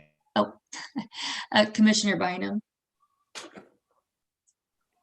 No, I'm good. Oh, okay, sorry. Okay, Commissioner Johnson. Commissioner Burrows and Mayor have their hands raised before me. Yeah, I can't see any of that. I'm so sorry. I can't see that as a So host. next up is Commissioner or Mayor Albee. Okay, Mayor. I'll let Doug announce. How about that? That was a mistake. Oh, okay. Commissioner Burrows. Thanks. Thank you. And you know, the most difficult part is that we're so passionate about what we care about for our community individually as leaders of this community. And it's that point of finding consensus. But the best way to find consensus is to work collectively off of the accurate data, the latest data we have in reference to the amount of revenue we have available to address these things. I mean, I want to see a strong infrastructure and a new infrastructure in our community just as much as my colleagues. However, I do know that there are other needs in the community that many of us are passionate about. And I have listened intently to the wants and the needs and the wishes of the commission. And I want nothing more than to be able to provide an avenue to do that, to partner in doing that. But I truly believe the only way to do that is to work off of accurate data. And my concern is, and Jim hit right on it, if we're going to continue to take the revenue that comes in from increased valuations and we still have no money to address anything, that earlier we heard there was 20% in our reserves and we were only supposed to be at 16, then that tells me we're 4% over on the reserves. And that's not a bad thing. However, we were so conservative in our numbers, and I'm pleased that we came in over those projections. I mean, we're not in dire straits here. We have been fortunate to have a staff that has collectively communicated and worked with the commissioners to set forth an action plan to allow us to pay down debt, to look how we're going to invest in our capital improvements and address the other issues that we have as a governing body. So I guess my comment would be patience. I have to comment how excited everyone was when we put the restrooms in our parks due to the additional dollars that we got from the federal government. I mean, you know, some communities would have just dismissed that. Hey, we got 4 new restroom facilities. We were excited about it. That tells me the goodwill that comes from those dollars that will transfer into the community are much larger than just the fiscal impact it has. It's the investment into a park system that allows our community and the members that use those parks to see us doing something and utilizing those dollars in a manner that address some of the concerns we've had collectively as a body over the years in reference to our parks. I mean, those are just some examples, but I stand ready to assist in any way that I possibly can. I would just ask that we be patient and work off accurate data when it comes to the financial aspect that we're going to be dealing with moving forward. With that, thank you for the opportunity to state what I had to state. Thank you. Commissioner Johnson. Thank you. I just want to be clear. It was not just infrastructure. I wanted to make sure we were talking about blight reduction and infrastructure as the 2 items. Am I correct? Or yes, that's right. Infrastructure was blight reduction as well. So we had those 2 items. Yeah. Okay. Thank you. Commissioner Bynum. Thank you. I just have a really technical question, again, for my understanding of how we get to the numbers in the first place. Going back to the valuations that will come out are the 21 valuations, and those are the ones we will use to build the 22 budget.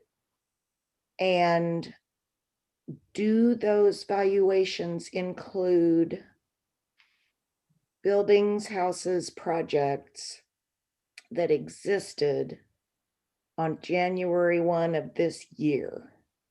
Yes. There's So, the value of all our property on January 1.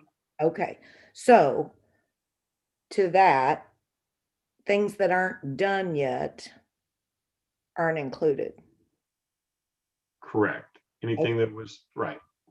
Okay, Right. It's a house that was half built. It's not going to get a 50% valuation. It's going to be usually far less than that. And the same thing for a commercial building, because I just until think they that's get really, complete, they're less in value. I just think that's a really important component to the general understanding, because we did have amazing economic production in 2020 with lots of economic growth. However, interestingly enough, for the purposes of the discussion we're having, most of those items do not factor in yet to this conversation we're having about the 2022 budget. You are right on there. Some of them, well, all of them are either under construction. Some don't even start construction yet. Right. That were happening through the course of the year. And the other factor that'll come in, and these will be things you'll look at in the long range type plan, but things such as our IRBs and our TIFs, those were decisions that were made a few years ago. Now they're not that many years away to when they start to come back in. So when you start to tie that revenue stream to expenses, you can look at it and say, do we invest more here? Or do we want to tie that revenue stream to mill rate reduction as you move forward? But they're not, and we'll be bringing that information too, but that's more of your long range planning as you come into, as opposed to, we're not seeing a huge impact for 22 yet, but they're not that. 24, we start to see some stuff coming on. So kind of focusing on the long term, when you're trying to make decisions on the 2022, I think is what I'm hearing people say, is just got to think about the long-term effects, but have the data for 2022 at hand. Other comments or thoughts? Mayor Alvey? I think it's a good time to end. Yeah, so we have 2 minutes. Do you want to close for us, or? Hey, great work, everybody. We got a lot more to do. Thank you. We'll get the data and we will move forward. Yeah, I have to say, Mayor, we have a lot of workshops. In April and May, there's a lot of things coming in. There'll be a lot of times to come together. We have a lot of Thursday nights together coming up between now and then, so. Right, and thank you everyone for participating tonight. You did one of the hardest things is to prioritize things that are all good and things that need to be done. So you did accomplish that tonight, and that will be helpful to the staff as you move forward. So thanks again so much, and good night. Thank you all. Good night, folks. Thanks, Sheila. Thank you. Bye-bye. Good night.